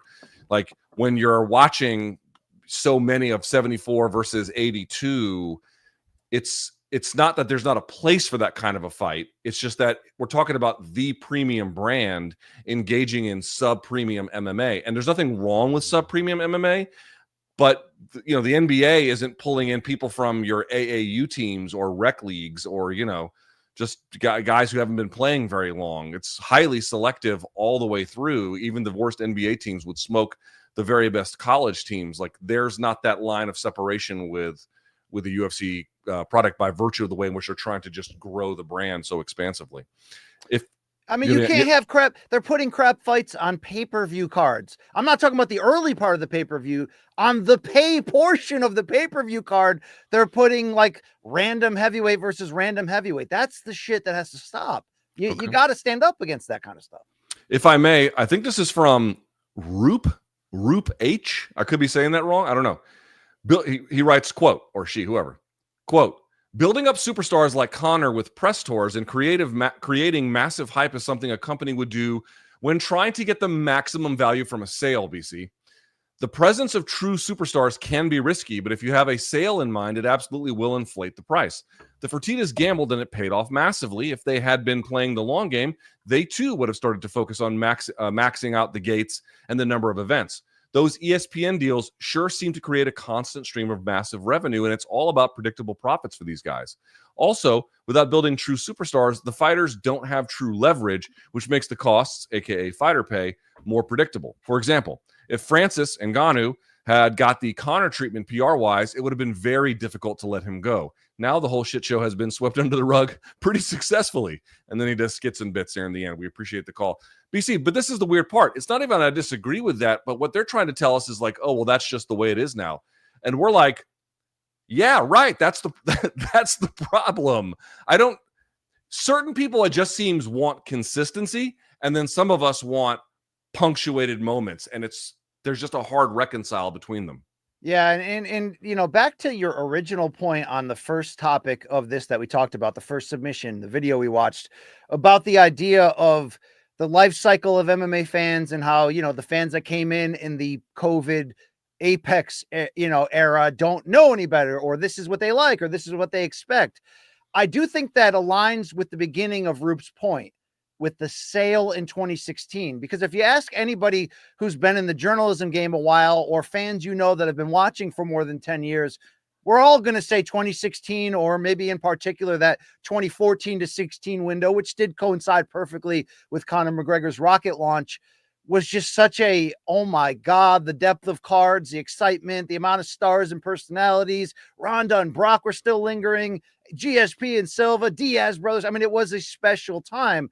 But Roop might not be wrong that the success of that and how much that equaled the entertainment level that came with that was so much more about that the ultimate end goal for successful swinging corporate raiders like the casino trained Fertitta brothers is to build up big enough that you can sell it for some astronomical figure. So for that era, I do have to be honest and say that era is almost like the steroid numbers era in baseball in the late 90s. It's like that era is just different in terms of how you have to look back at it. And if you want to go even further, okay, well, what about that 2007-8 area where they were becoming such a breakout pay-per-view brand from the tail end of Liddell through Lesnar, through eventually John Jones around the corner and the other stars, GSP and Silva. Well, that time they were hungry to become legitimized. That time was about, not only are we doing better numbers than most big boxing pay-per-views outside of the really, really big ones, but we want to get to where we're on network TV. We want to get to where we are a top story every day on SportsCenter. So they had motivation, just like they had the same motivation around the time of the first Ultimate Fighter, Griffin Bonner won, to just stay alive financially and not go under. So I think you do have to take light of what that era produced and the reasoning behind it and the financial reality of it. Right now, it's just a different game where they've already won. So it's starting to get to people that have endured it all, people that have seen it all like us. We're waiting for something to happen, and it's probably going to have to be negative unless they sell off to somebody else for that culture shift to change. And maybe Roop's right. Maybe if Lorenzo and Frank were still here, they'd be milking every possible dime out of it. I feel like they'd have more pride because they seem to be more pure fight guys, but it all matters in the end. And maybe Roop's not wrong in that first point. Okay. We have a few more, but BC. Yeah. Hold on. I'm just fixing my thing. Yeah, I thought you might respond, Luke, but no. Oh, sorry about that. No, I mean, I want to make sure that we spend maximum time airing the viewpoints of our people who challenge us. You know what I mean?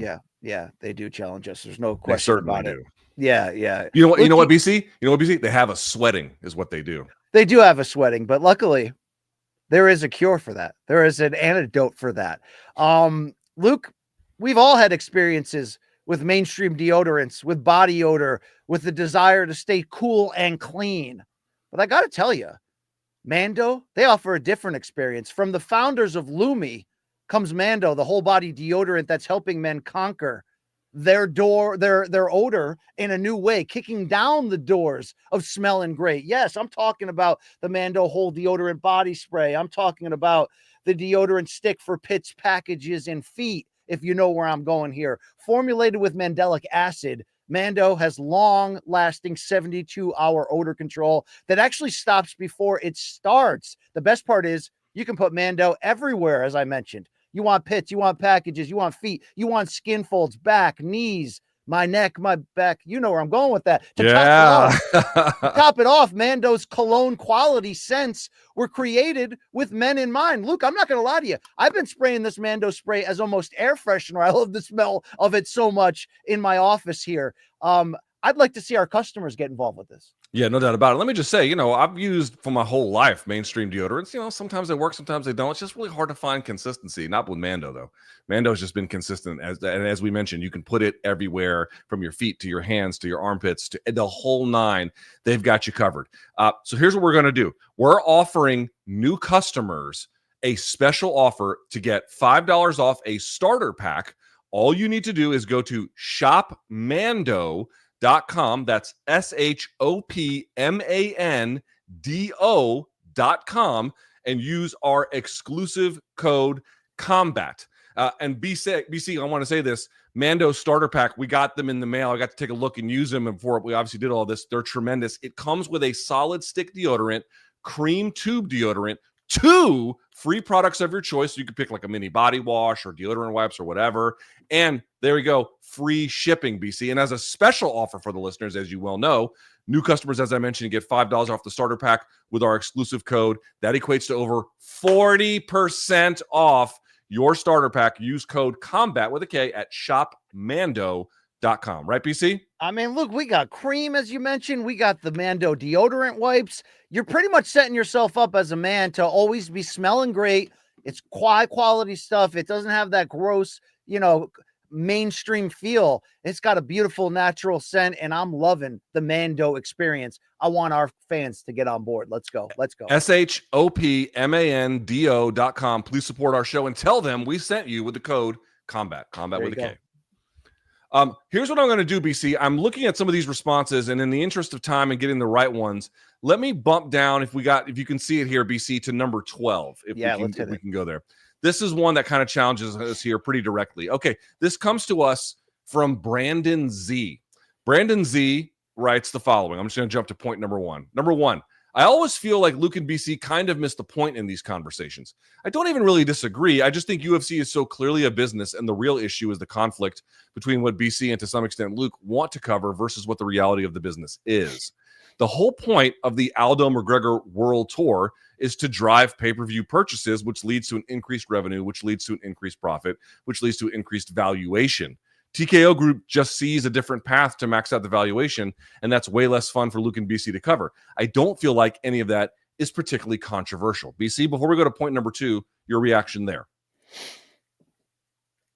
You can always say that. I mean, I'm not, we don't lie about our intentions. We are longtime fans of the sport, which is why we got into this profession. So there's that part of you that has a pride in ownership and a gatekeeping effect of wanting, the sport to keep growing or evolving or all those things mixed with, job control, wanting to feed our families, wanting this business to thrive and be what it is in the sport. Just the relevancy of the sport always growing. So it is a selfish way of looking at it in some way, but I also think it's looking out at the sport for the better of it. I get ultimately his key point there. And it's not that we've lost that point. The idea that their aim financially, which used to be about pay-per-views, is now about keeping multi-year content, plans in full. So if there's a reason why we maybe aren't so aggressively fed the type of stuff that is catnip to us as fight fans that would get us fired up about fights. But that doesn't mean that it's wrong from the standpoint of maximizing the entertainment experience. And that doesn't mean, and this is the real reason why it pisses me off and why probably, annoy people talking about it too much, is because long-term, you're turning away fans, ruining the experience, and removing the average hardcore middle of the road fan from being able to even afford to do it. So, or to follow it, or to go to events and make vacations out of it as super fans do. Those are the areas where I'm like, I've seen this happen before. I've never seen an industry greedier than boxing. All right. I've seen this happen before, and they could stop this, but the greed is ultimately where it's affecting things. And I that sucks. That sucks, Luke. Let me say this. There's a question of not whether he's right, but whether this is inevitable. Like, this is the only way to do business. And it might be, because he's sort of saying, well, this is just where we are, which technically true, but we're thinking about, I have seen the UFC have to be ferocious competitors, but they don't have to be ferocious competitors anymore because they have total control in the industry.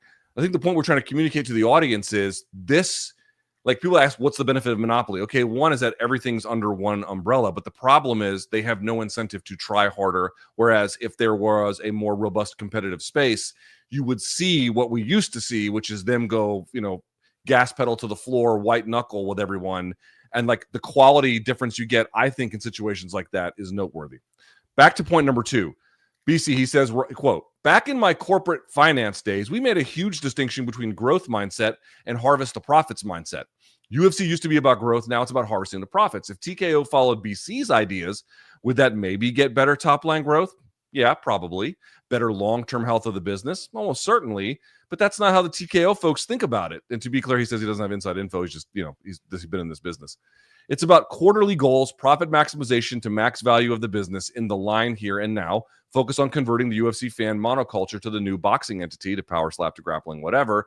Leverage the UFC brand to squeeze more money out of existing fans. Does that lead to smaller and less valuable entity in 5+ years? Yeah, probably. But TKO folks will move on to bigger and better things. UFC will be someone else's problem to deal with. Corporate. This is cage fighting. There was a feeling we used to have, and I'm not saying that a new generation isn't receiving that feeling in a different way and thriving from it. I'm establishing here that there's an extreme amount of teenager and 20-somethings these days that are hardcore fans of the sport, and in reality, that's one of the most valuable ways of knowing your health and moving forward. Only I feel like it's all going to be cyclical and short-lived from the standpoint, because it got commercial when it was always the rebel. And I know they still present that. They're still defenders of free speech, but just whether you're on the side of them politically or not, it's too much politics. It's too much, cringy influencers. It's a lot of things now that it wasn't before. It was about fighting before. Okay. Let me jump down to Bushido, Luke. Let me jump down to his last point, if I may, BC, because this is the one that's more interesting. And this is the one that I think is central to the entire debate. This is the one I picked up on as just really the difference now. Quote, he writes, I actually enjoy the idea of weekly fight cards. I usually don't watch the cards, but if I'm home, I'll catch the main event. It's nice if I have nothing going on. It can be a nice way to fill a few hours in the background while I'm doing other stuff around the house. I'm a weirdo who likes to knock out a bunch of reading during downtime and then pause my reading to watch the fights themselves. Then, once the decision is read, I go back to reading until the next fight. I do that for most of the pay-per-views, too, until the last few fights are on the pay-per-view. I've basically just adjusted the way I watch to deal with the way the UFC content is presented now. I don't really see it as a big issue for my fandom. BC, this is really where we're at on this one. And we just kind of have to admit people are going to have difference of opinions, and we have to respect the audience here a little bit. Not that we have to agree with them, but we have to put ourselves in their shoes. They're just our people. And it appears to be it's hard to know. We don't have any raw data on this, but it seems like there's enough. We have to take it seriously that they just experience the product differently than we ever did. Sure. And they're totally okay with it. And if they're okay with it and the UFC is okay with it, two old fucks like us can bellyache about it, but they're never going to change. And that's just the way things are done now. We kind of have to accept it to some degree, I think. Yeah, I mean, but look at what it's actually doing, because this is the exact same experience I went through as a born-again wrestling fan turned wrestling journalist, meaning pro wrestling, from the stretch of like 2016 to 2020. It essentially, you know, I mean, and that happens during certain eras of Vince McMahon's booking in WWE, and like the UFC having such a grip and power control over everything in the industry. So did Vince, obviously, in WWE. But like, you know, getting to that point where it's like, it's cyclical, monotonous, not, you know, the quality, the craft isn't, the dedication isn't there. It's a business. It's blah, blah, blah. But where does that lead you? It led me to get out of the business. And maybe there's some that want me to here in MMA too, but it's ripping our heart out as fans. Like, that's the bottom line. Like, we're talking a lot about money, and we can always bring the job security of journalism in there for us. And that's a big part of why we care so much, but it's always at the end of the day rooted in fandom. Maybe it's great and fun as a fan right now just to experience it for this new generation for the first time. But we not only have experienced that in different generations, we experienced it with crossover superstars and rivalries that we still talk about today. That shit still matters. When you remove that, you remove the soul of your product. And in place, it's a corporate cash register. That's really the root and heart of this issue. It's why, I mean, I'm not saying there aren't real fight people running the UFC still. I'm not saying that, but it's TKO's, or it's Endeavor now that's really running the show. And these aren't fight people, which is fine. You credit to UFC for getting to that level where they can be in a situation like this. But we rip PFL all the time because it's non-fight people making fight decisions all the time. Let's be fair. The people that are really making decisions in UFC right now are financially trained people, not fight people. It's why Dana White seems to have lost interest in the UFC. It's why he's throwing himself a power slap in such shameless ways, and why he seems to be set up now for almost a pivot full-time into boxing. Even he, the purest fight fan of us all, the guy we used to align with and cheer for as he was taking this ridiculous sport of fighting in a cage with almost no rules and was cleaning it up and bringing it out there to the masses. Well, it's been in the masses for a while, and the character and charm and integrity of it has been stripped away. Even he's kind of done with this. What does that say to you, right? I don't want to belabor the point. I'm looking at a bunch of these other ones, and it's a lot of the same points, but there is a good one here at the end, BC, from Corey P. It's the very last one, I think, Long Island Luke. Corey P, by the way, from Valdosta, Georgia. So shouts to him. Wow. Yeah. Not much else to do in Valdosta but watch MMA, if I'm being honest. But neither here nor there. All right, here we go. He has a few points, and he really takes us to task here. Okay. One, he kind of agrees, quote, there used to be a lot more big North American stars, GSP, John Jones, BJ Penn, blah, blah, blah. He goes on. I won't keep going, but you get the picture. Islam is a huge star overseas. Shafkat seems to have a huge following. Zhang Weili is a huge star in China. So I think some of what we're feeling is a lack of North American stars, not overall stars. I definitely think this is true. I don't see how you can really disagree with this. This appears to me like it's not just you had American champions when you had DJ and John or North American anyway, and GSP. you know, you had like these were like the pinnacle of the sport. You know what I mean? Not just champions at the time, but like they stood the test of time for like all champions, and they were all at the same time. It's hard to replicate that. Okay, but here's where he begins to disagree. 2, he writes, quote, I think UFC isn't motivated to create stars like Conor like they used to. Conor got big enough that he was able to call the shots. I'm not saying he agrees with us here. I agree with Dana and team here, but I think they've learned their lesson and are comfortable making huge profits by putting on content and making the trains leave the station, as Luke likes to say all the time. Okay, here's where he begins to take us to task. 3, I feel like MMA media doesn't do a lot to boost up and-coming talent anymore, partly because their jobs have been outsourced to podcasters and ass-kissers. But I used to see a lot of stories about potential stars, and now it's just, he writes, I have no beef with her, but he just writes, now it's just Nina Drama asking people weird questions. BC, why don't, in his mind, what would you say is the answer about why MMA media doesn't cover up-and-coming fighters anymore? I have a very good answer for this, but I'm curious to hear yours. This is an easy one. Well, yeah, I mean, the answer is the relation to clicks, aggregation, and MMA media kind of, 5, 7, 8, 10 years ago, becoming just an aggregation of trash talk on social media. So it can feel that way because when you work for websites where you're based upon, clicks, that's the currency. So, I mean, I think that's part of it. The idea of the written word has gone away, right? We thought when the Athletic came into combat sports and they were spouting, the return to that. And I know there's still, the Ring or Uncrowned or wherever your favorite thing is, where yes, there's still smart things being written, but in general, it's not about that anymore. Yeah, I mean, this is an easy one. The answer is we've destroyed media generally with the way in which we have destroyed advertising. And so we've destroyed the jobs. There's just not as many people who are doing this at a professional level. Yeah, there's like people doing it. There's like a bunch of people who do it like a semi-pro level or a hobbyist level, but there's not a bunch of pros doing it anymore. But more to the point, you just have to understand something. If you make content now, online media content for audiences, you have to take into consideration what will the audience respond to and will they not, because they're going to sell ads against your content, and the more reviewed it is, the more viewed it is, the more you can pump ads into it and then get that money back. Understand something.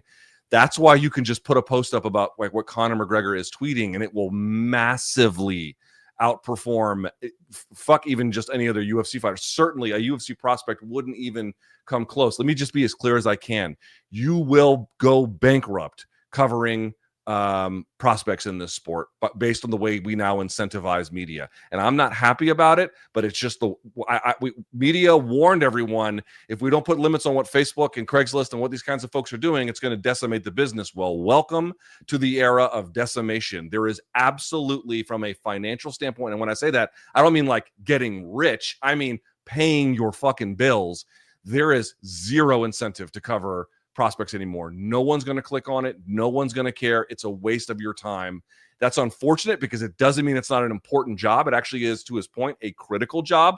But I'm simply not going to shoulder any blame whatsoever for the larger forces in play that have decimated the ability of media to focus on what is actually important versus how do we create content to maximize revenue. And again, I'm going to say it one more time. When I say maximize revenue, I don't mean getting rich. I mean just, subsisting on a basic level. That's what I'm going to say there. Yeah. I mean, look, the company, or not the company, but Dana has been at war with the media for like a long time, like full war. Like, you don't matter. We don't need you. Let's bring in the influencers. And I'm not saying it hasn't been a smart financial decision for them or creating this culture that is picking up so many young viewers, but it all of that plays a role. It's all affected in that. I mean, look, change happens. We might just be the old guys that are late to the accepting the change, but I'm glad we at least created a forum to air that out, hear the other side of it, and kind of ask ourselves the hard questions in the mirror after the show, Luke. So I hope you have a deep rooted conversation with yourself. I try. All right. Last but not least, he takes us to task again. And he says, I mean this with all due respect. And I believe him. Certainly. I appreciate this response. We want these responses. We don't want everyone to just agree with us. We want what you got. So Corey, don't worry. He says, I mean this with all due respect. And I've been listening to the show since even before COVID. I think you two used to cover the fights more positively. Part of your job is to create excitement about up and coming talent or the fights more generally. But lately, all I hear is you guys say about undercard fights and fighters is, quote, who gives a F about these fights, end quote. And he writes, aren't you supposed to? Isn't that your job? I have parts of my job that don't excite me either, but I still do them. And he does say he loves the show. Born and raised Valdosta, Georgia. Hashtag 229. BC gets to the center of the question here. He writes, part of your job is to create excitement about up and coming talent. I think he means to cover the sport more broadly. Isn't that your job? BC, is that the job? Part of the job.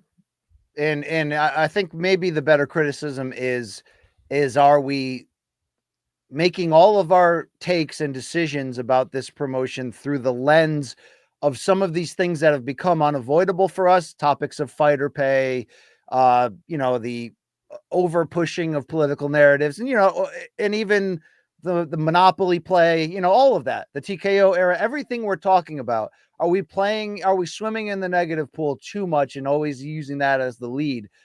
I'll look in the mirror and talk about that. That might be the case. But as far as what our job is, it's all encompassing. If you know what I'm saying? I mean, are we pure journalists? No, part entertainment, part get the word out, but part hold the task, critical reviewers. So it all matters. It's all part of the gig. Could we balance it better in terms of how we deliver it? Certainly, we can be more thoughtful in that regard. Yeah, I mean, it's a complicated answer, actually. This one to me is a little bit different. Like, what is the job? Because on some level, he's right.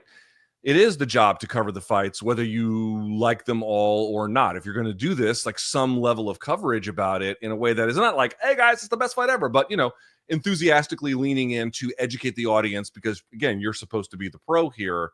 And obviously, I'm not saying that we, many times our audience knows better than us, but, we have the dedicated ability to focus on these topics. So I do think part of that is correct. But I mean, here's the problem. Like the other part of the job, partly the job is what you define it as. When you work for another outlet and they tell you what they want you to do, they tell you, hey, we need you to do, like when I was at MMA Fighting, I was an editor at times, but there are also roles I had to fulfill. And it was like, hey, you got to watch Bellator on Friday. You got to do Bellator predictions. I didn't necessarily love that, but it was part of the job. And fine, all's well that ends well. You do have to do stuff like that. But the reality about the current situation is again, I'm going to say it one more time. It's hard not to notice the differences. These differences make the product different. Granting now that people interface with the product differently. And so we have to understand those differences. But, to me, the fighters, not all of them, but many of them have taken the joy out of getting to know them. When they go and they're spouting pre-meth Hitler stuff and, taking pictures with the Tates and, then this is just the tip of the iceberg. It goes on down the list. It's just not this is not very interesting to me. Or at a bare minimum, some of the various decisions or turns that the company has made aren't necessarily always agreeable. Do we have an obligation to also tell the audience that there are limits to that as well? I certainly recognize if you want too far in that direction, you'll just drive everyone away. And what is the point of that? But the point I'm trying to make is it's a complicated tension between what are the things that matter? What are the things that are newsworthy? What is the job, even in some of its more unpleasant details, versus also what is the truth of what is happening more broadly? What are these changes? Are all of these changes good? And how do we talk about them? We're in this complicated middle ground spot, BC, where I don't have a great answer to all of these. We're trying to figure it out. It's not so simple all the time. It's a new world. We're wrestling with that is not easy. But I just hope people can understand from our perspective, we're not saying that we get that balance right. Far from it. But we are saying we're asking you to notice we're in a different place now. Sure. And that it's at least worth considering that this new place, and I know we drive it home, we can accept that some of it is just different and that's the way it's going to be. Are there bigger questions to be asked about whether it's better or just fine or worthy of ignoring? And I think that's a little bit more difficult to do. Yeah, I think that's fair. I think that's it. I think we've gone full circle. I appreciate the opinions and the thoughts of everybody, especially the ones that take us to task, because like I said, you got to be flexible, self-accountable. You got to look in the mirror. Okay. I got to look in the mirror and figure out a better beard presentation, but that's just me. All right. Let's get into, thank you very much for that. Let's get into our segment here where we offer the opportunity of the fans to, well, wait, we got to do one more thing. If you recall, I might recall it. I may have already forgotten it, but BC, remember that time, right. where I said, you know what they sent to me in the mail, this gigantic, it was a 10-pound delivery. And I was like, what is this? What could be 10 pounds? Well, I'll tell you what it was, BC. It was freaking Gold Belly. It was wings in there. They even put a t-shirt in there from Anchor Bar, because of course with Goldbelly, you can order from some of the best places all over the country. Wing sauce, directions on how to prepare it, all of it taken care of perfectly, all ready to use. BC, I've used Goldbelly and I've had awesome freaking experiences doing it. That's the thing. The experience has been incredible. What matters most, though, the taste. Oh, they got that too, right? We're talking about iconic food that you get shipped to your door. Chicago deep dish pizza from Lou Malnati's, New York's best famous cheesecake from Junior's. That's just an example. We can go barbecue if you're craving that and get Franklin's barbecue from Texas right to your door. So when we talk about the experience, getting that package in the mail, the quality of how it's packaged to keep your ingredients cool, all the fixins. I told you before, we got Guy Fieri's trash can nachos, and I was like, all right, let's see what we got here. It was Super Bowl Sunday, and the real MVP were those damn nachos. That's what I'm talking about. So it's dishes from one-of-a-kind restaurants, world-famous chefs like Anna Garten, Daniel Boulud, Jose Andres. Goldbelly here has you covered. I mean, Mikey lives in Florida right now, right? You know he'd love to get some of that Connecticut New Haven pizza sent to his door. This is a very, very cool service that makes it easy to enjoy the things you love. So if you're looking for that perfect gift or want to impress your friends and family with an epic meal, the next time you're hosting one of those get-togethers, you got to go to goldbelly.com right now and you'll get free shipping and 20% off your first order by using our promo code combat with a K. That's goldbelly.com, code combat with a K for free shipping, 20% off your order. Luke, I'm team Goldbelly. In fact, let me get a little more of that, if you know what I'm saying. Yeah, no doubt about it. And by the way, they were talking about Jose Andres. He's a DC guy. Well, he's from Spain, but he's a DC guy. Tremendous food. And I just want to drive it home. That's the whole great part of it. You're not just getting some, random takeout. It's not some random delivery from some of the best places delivered to you with quality and care. We want you to go to goldbelly.com and use the code COMBAT. That's combat with a K, free shipping, as BC said, and 20% off your first order. Tell them that LT and BC sent you. MK. Yeah, great save there. Glad to bring Goldbelly to the masses. They deserve that. But also it's time to bring maybe your artwork, maybe the tight t-shirt pictures of you and your significant other. We send out the email address, morningkombat@gmail.com, and you respond sometimes with genitalia pics. Mikey does not like that. Okay, Mikey does not like that. But this one's called fan submissions. You've got mail. Viewers. The dulcet tones of one Gaff. Yeah, Gaffney Jim, that's my guy. Hey, let's hear from Ben B. This is the follow-up video from his last submission. Let's see what he's got going on. Calm down, Doctor. Now is not the time for fear. Not calculation.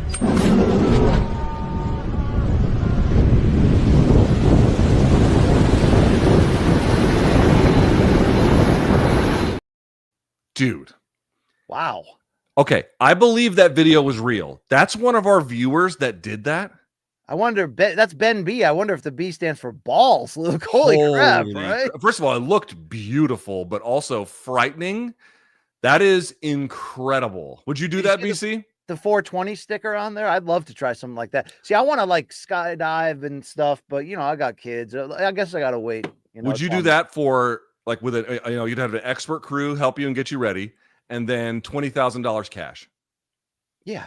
I don't fear like heights or things in this category that much. I fear a lot of other things in my life. I'm trying to get over them, Luke, but not this. Okay, there you go. I certainly haven't feared gas station cuisine, but I probably should have. Our second one is from Jay Moss. He says, "Hey guys, I should have sent this in so long ago, but I'm lazy and anxious about being on a podcast. I also promised BC I would send these when he was door dashing and we thought the worst. Anyway, I trekked the northern circuit of Mount Kilimanjaro and brought my MK hoodie to keep me warm. So did my girlfriend at the time, Tracy. We're married now. And so did her daughter, Rachel. In fact, Rachel stole my first MK hoodie, so I bought us a family set. Obviously, the teenager hates that we watch, but that was a choice she made when she took mine.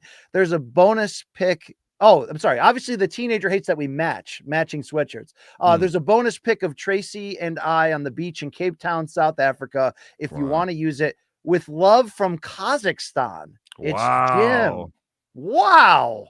That's Dude. insane. Yeah, dude. All the way from East Africa, then South Africa, and then now I guess Eurasia or Asia basically. But still, Uranus, maybe. Yeah. That's incredible, man. These are so many cool places in the world I want to see. We got MK fans doing it everywhere. It's amazing. I know. We had that couple on Mount Fuji wearing MK. We've had so many great moments right here. Kilimanjaro. This is incredible. Thank you, Jim, and shout out to your now wife Tracy and her daughter Rachel. MK family, baby. That's what we're talking about. Okay.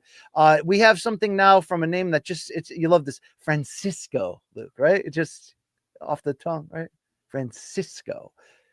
Good day, Bong Island, is what he says. I have a fan sub of Luke shaking all these damn haters off.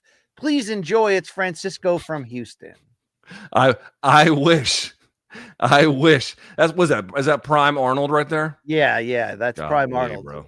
That's great. I know that bodybuilders now are bigger, but like to me, this is basically a perfect physique. This is basically what perfection looks like. Yeah, either that or who do you think is the Arnold of MMA at this exact moment, Luke? At this moment, whose body is the biggest wonderland? Probably Saryukian. Yeah, God, yeah. Those high ribs he's got, Luke, and that, that's this guy is a Hulk right there, right? I mean, they probably could add a few strawweights or flyweights to this combo too, but maybe on our Patreon later. Also, from Heavy Riff Magnet, hey there, Alpha Donks. Here's a Luke Thomas bingo card, and I did it with love to make sure your MK viewing experiences are more fun. Keep on donking in the free world. That's at Heavy Riff Magnet on Instagram. Oh.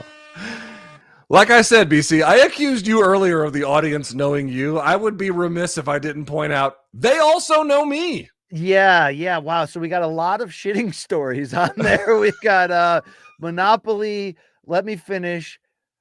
Now I'm not saying ... Technique talk.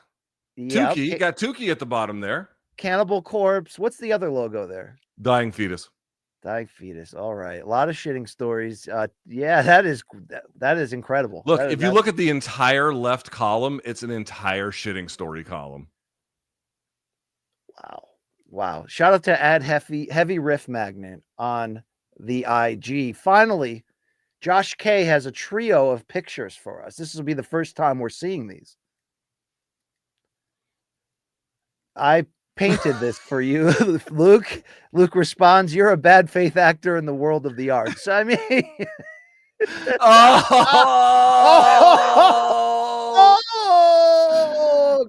this is the most beautiful thing in the world. Second to my brown growler, Joseph A. Banks. Second to my made with Mamatic brown growler. Wow. That is hilarious. That is amazing. Josh is like I said, dude, the audience fucking knows us, bro. They do. Mikey, who I think was in the chat today, you know who's going to be mad at you is Alan W. said on this week's BCX Ramble that he's been trying to get a fan sub through Mikey's filter for I know that Alan W. and by the way, Danger Mouse, I know, is sending some stuff in. We couldn't play everything today. We appreciate you contributing. I promise we'll make time for you. I promise. Well, I think in particular, Danger Mouse may have been trying to get us fired with the last submission that he's trying. So maybe Mikey's filter is necessary, right? Yeah, I think the filter is important, but I just want to say we appreciate everyone who, and by the way, again, one more time, not just the fan subs and Danger Mouse and LW, but for everyone who sent questions in, morningkombat@gmail, not questions, but challenges, morningkombat@gmail.com. I think if we do this again, BC, and I would like to, we got to put a word limit and we got to put a time limit on these videos. I think if we do, we'll be cooking. We got to keep that circle tighter, Luke, which is what everyone looks for. You know what I mean? That's disgusting. All right. Yeah. Hey, we had a decent show for you. I hope you, saw through the, even if you didn't like what we said and saw our pure hearts at play. All right. That's what it's about. Young hearts beat fast. Yeah. Right. That was on the Karate Kid soundtrack. You had to be there, I guess, Luke, I was there. All right. Luke, is there anything you want to say to the people? Monday in studio, we'll talk a lot about this middleweight main event. I'm not sure what else. But St. Patty's Day. Are you guys dressing up on Monday? Ooh, first of all, I have to say something. The Irish don't like it when you say St. Patty's. What they tell me is you can say St. Patrick's or Patty's, but you can't say St. Patty's. Apparently, that's a big no-no in Ireland. I didn't know All that, right. but they get bitter about it. But the question is, let me just say, as somebody who has worked in bars in his life, this is every bartender's 9/11. They have 9/11 every year, and it's St. Patrick's Day. It is fucking amateur hour every single time. It's a lot of white people fist fighting and getting thrown out of bars. It's really what that is. Luke, speaking of Building 7, I still have a lot of questions. I know this is inappropriate to speak out loud, but I have a lot of questions. All right. You know, they were probably already answered by capable architects and engineers, so you should just look into what they had to say about it. It's interesting. Long Island Luke, I'm sure we can watch the main card minutes content to preview the fights, maybe even a live stream during Dolidze Vettori 2 on Saturday. Yeah, I'm going an hour before the main card, 6 p.m. Eastern time. So we'll watch the last 8 fights or something. Tune in. Going to be a good time. Main card minute. Hey, how's your girlfriend? She's doing great, Luke. We spend 6 days of the week together. You know, Saturday is for me. Saturday's my day. I'm just teasing. Luke, did you see Keith Thurman this week by any chance?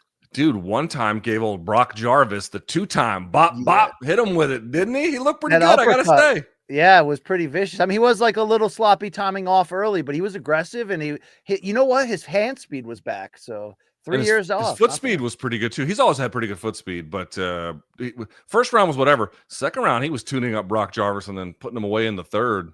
Good job. Brock Jarvis is not a world beater, but the idea of Keith Thurman against Tim Tszyu or Errol Spence or Jermell Charlo, there could be a couple fun fights on the way out here for him that where he can make some money, you know? Also, Fanmio suing Ryan Garcia. Yes. Which is kind of interesting. I don't know. I would love to get paid for hosting that press conference. So, that'd be wonderful. Yeah. So hopefully they get to the bottom of that one. I wanted to also mention, guys, I wrote it to you in the chat, but Dr. Nergoze, who is on the main card tomorrow night, did miss weight by 5 pounds. He weighed in at 210.5 for a light heavyweight bout. And also we're waiting on still 4 or 5 more fighters to weigh in, which is pretty late. Yeah, we're up against it. And did the main event fully weigh in? Main event's good. Co-main, we're still waiting on Chitty Bang. Did Vallejos weigh in? Vaheo, yeah, he's good. His bout is all good to go. This guy weighing in right now, Josias Musasa. It's his debut. He's getting the old tent around him, so not looking good for this card, but we'll see what happens. And Luke, I haven't watched the fight yet, but did you guys hear about this Top Rank triple header they had a couple mornings ago in the Japanese Japan? one? Yeah, where Ken Shiro, that dude, that flyweight champion, I guess rallied back in the 12th round to score a knockout win. And it's being called the fight of the year. So I'm excited to take the time to check it out. Dan Raphael saying it's only the 16th time in, I think, boxing history, someone who was down on the cards rallied to stop the opponent in the 12th. That's crazy. Something like that. So like a rare historical event, whatever the actual number is, Yeah, Nick Ball defending his featherweight title this weekend against TJ Doheny on DAZN. And also Berlanga's in a co-main on DAZN in Orlando and openly feuding with Matchroom right now. He's fighting like a janitor. It's really interesting, Luke. Yeah, he should be. That's about the appropriate level for him. I want to see him against Caleb Plant. You? Yes, I also want to, or Jaime Munguia. I would take either of those. Yeah. Yeah, I would too. I hope if Munguia beats Sarace in the rematch here, I'd like to see him against Caleb. Yeah, there's a couple names there that can. There's a bunch of good fights that could be made with Caleb right now. Yeah. Indeed. And damn, could they just make Bivol Benavidez already and let me call it? That'd be the greatest moment of my life. Yeah. That's Luke Thomas right there. Sun's out, guns out with the tats, right, Luke?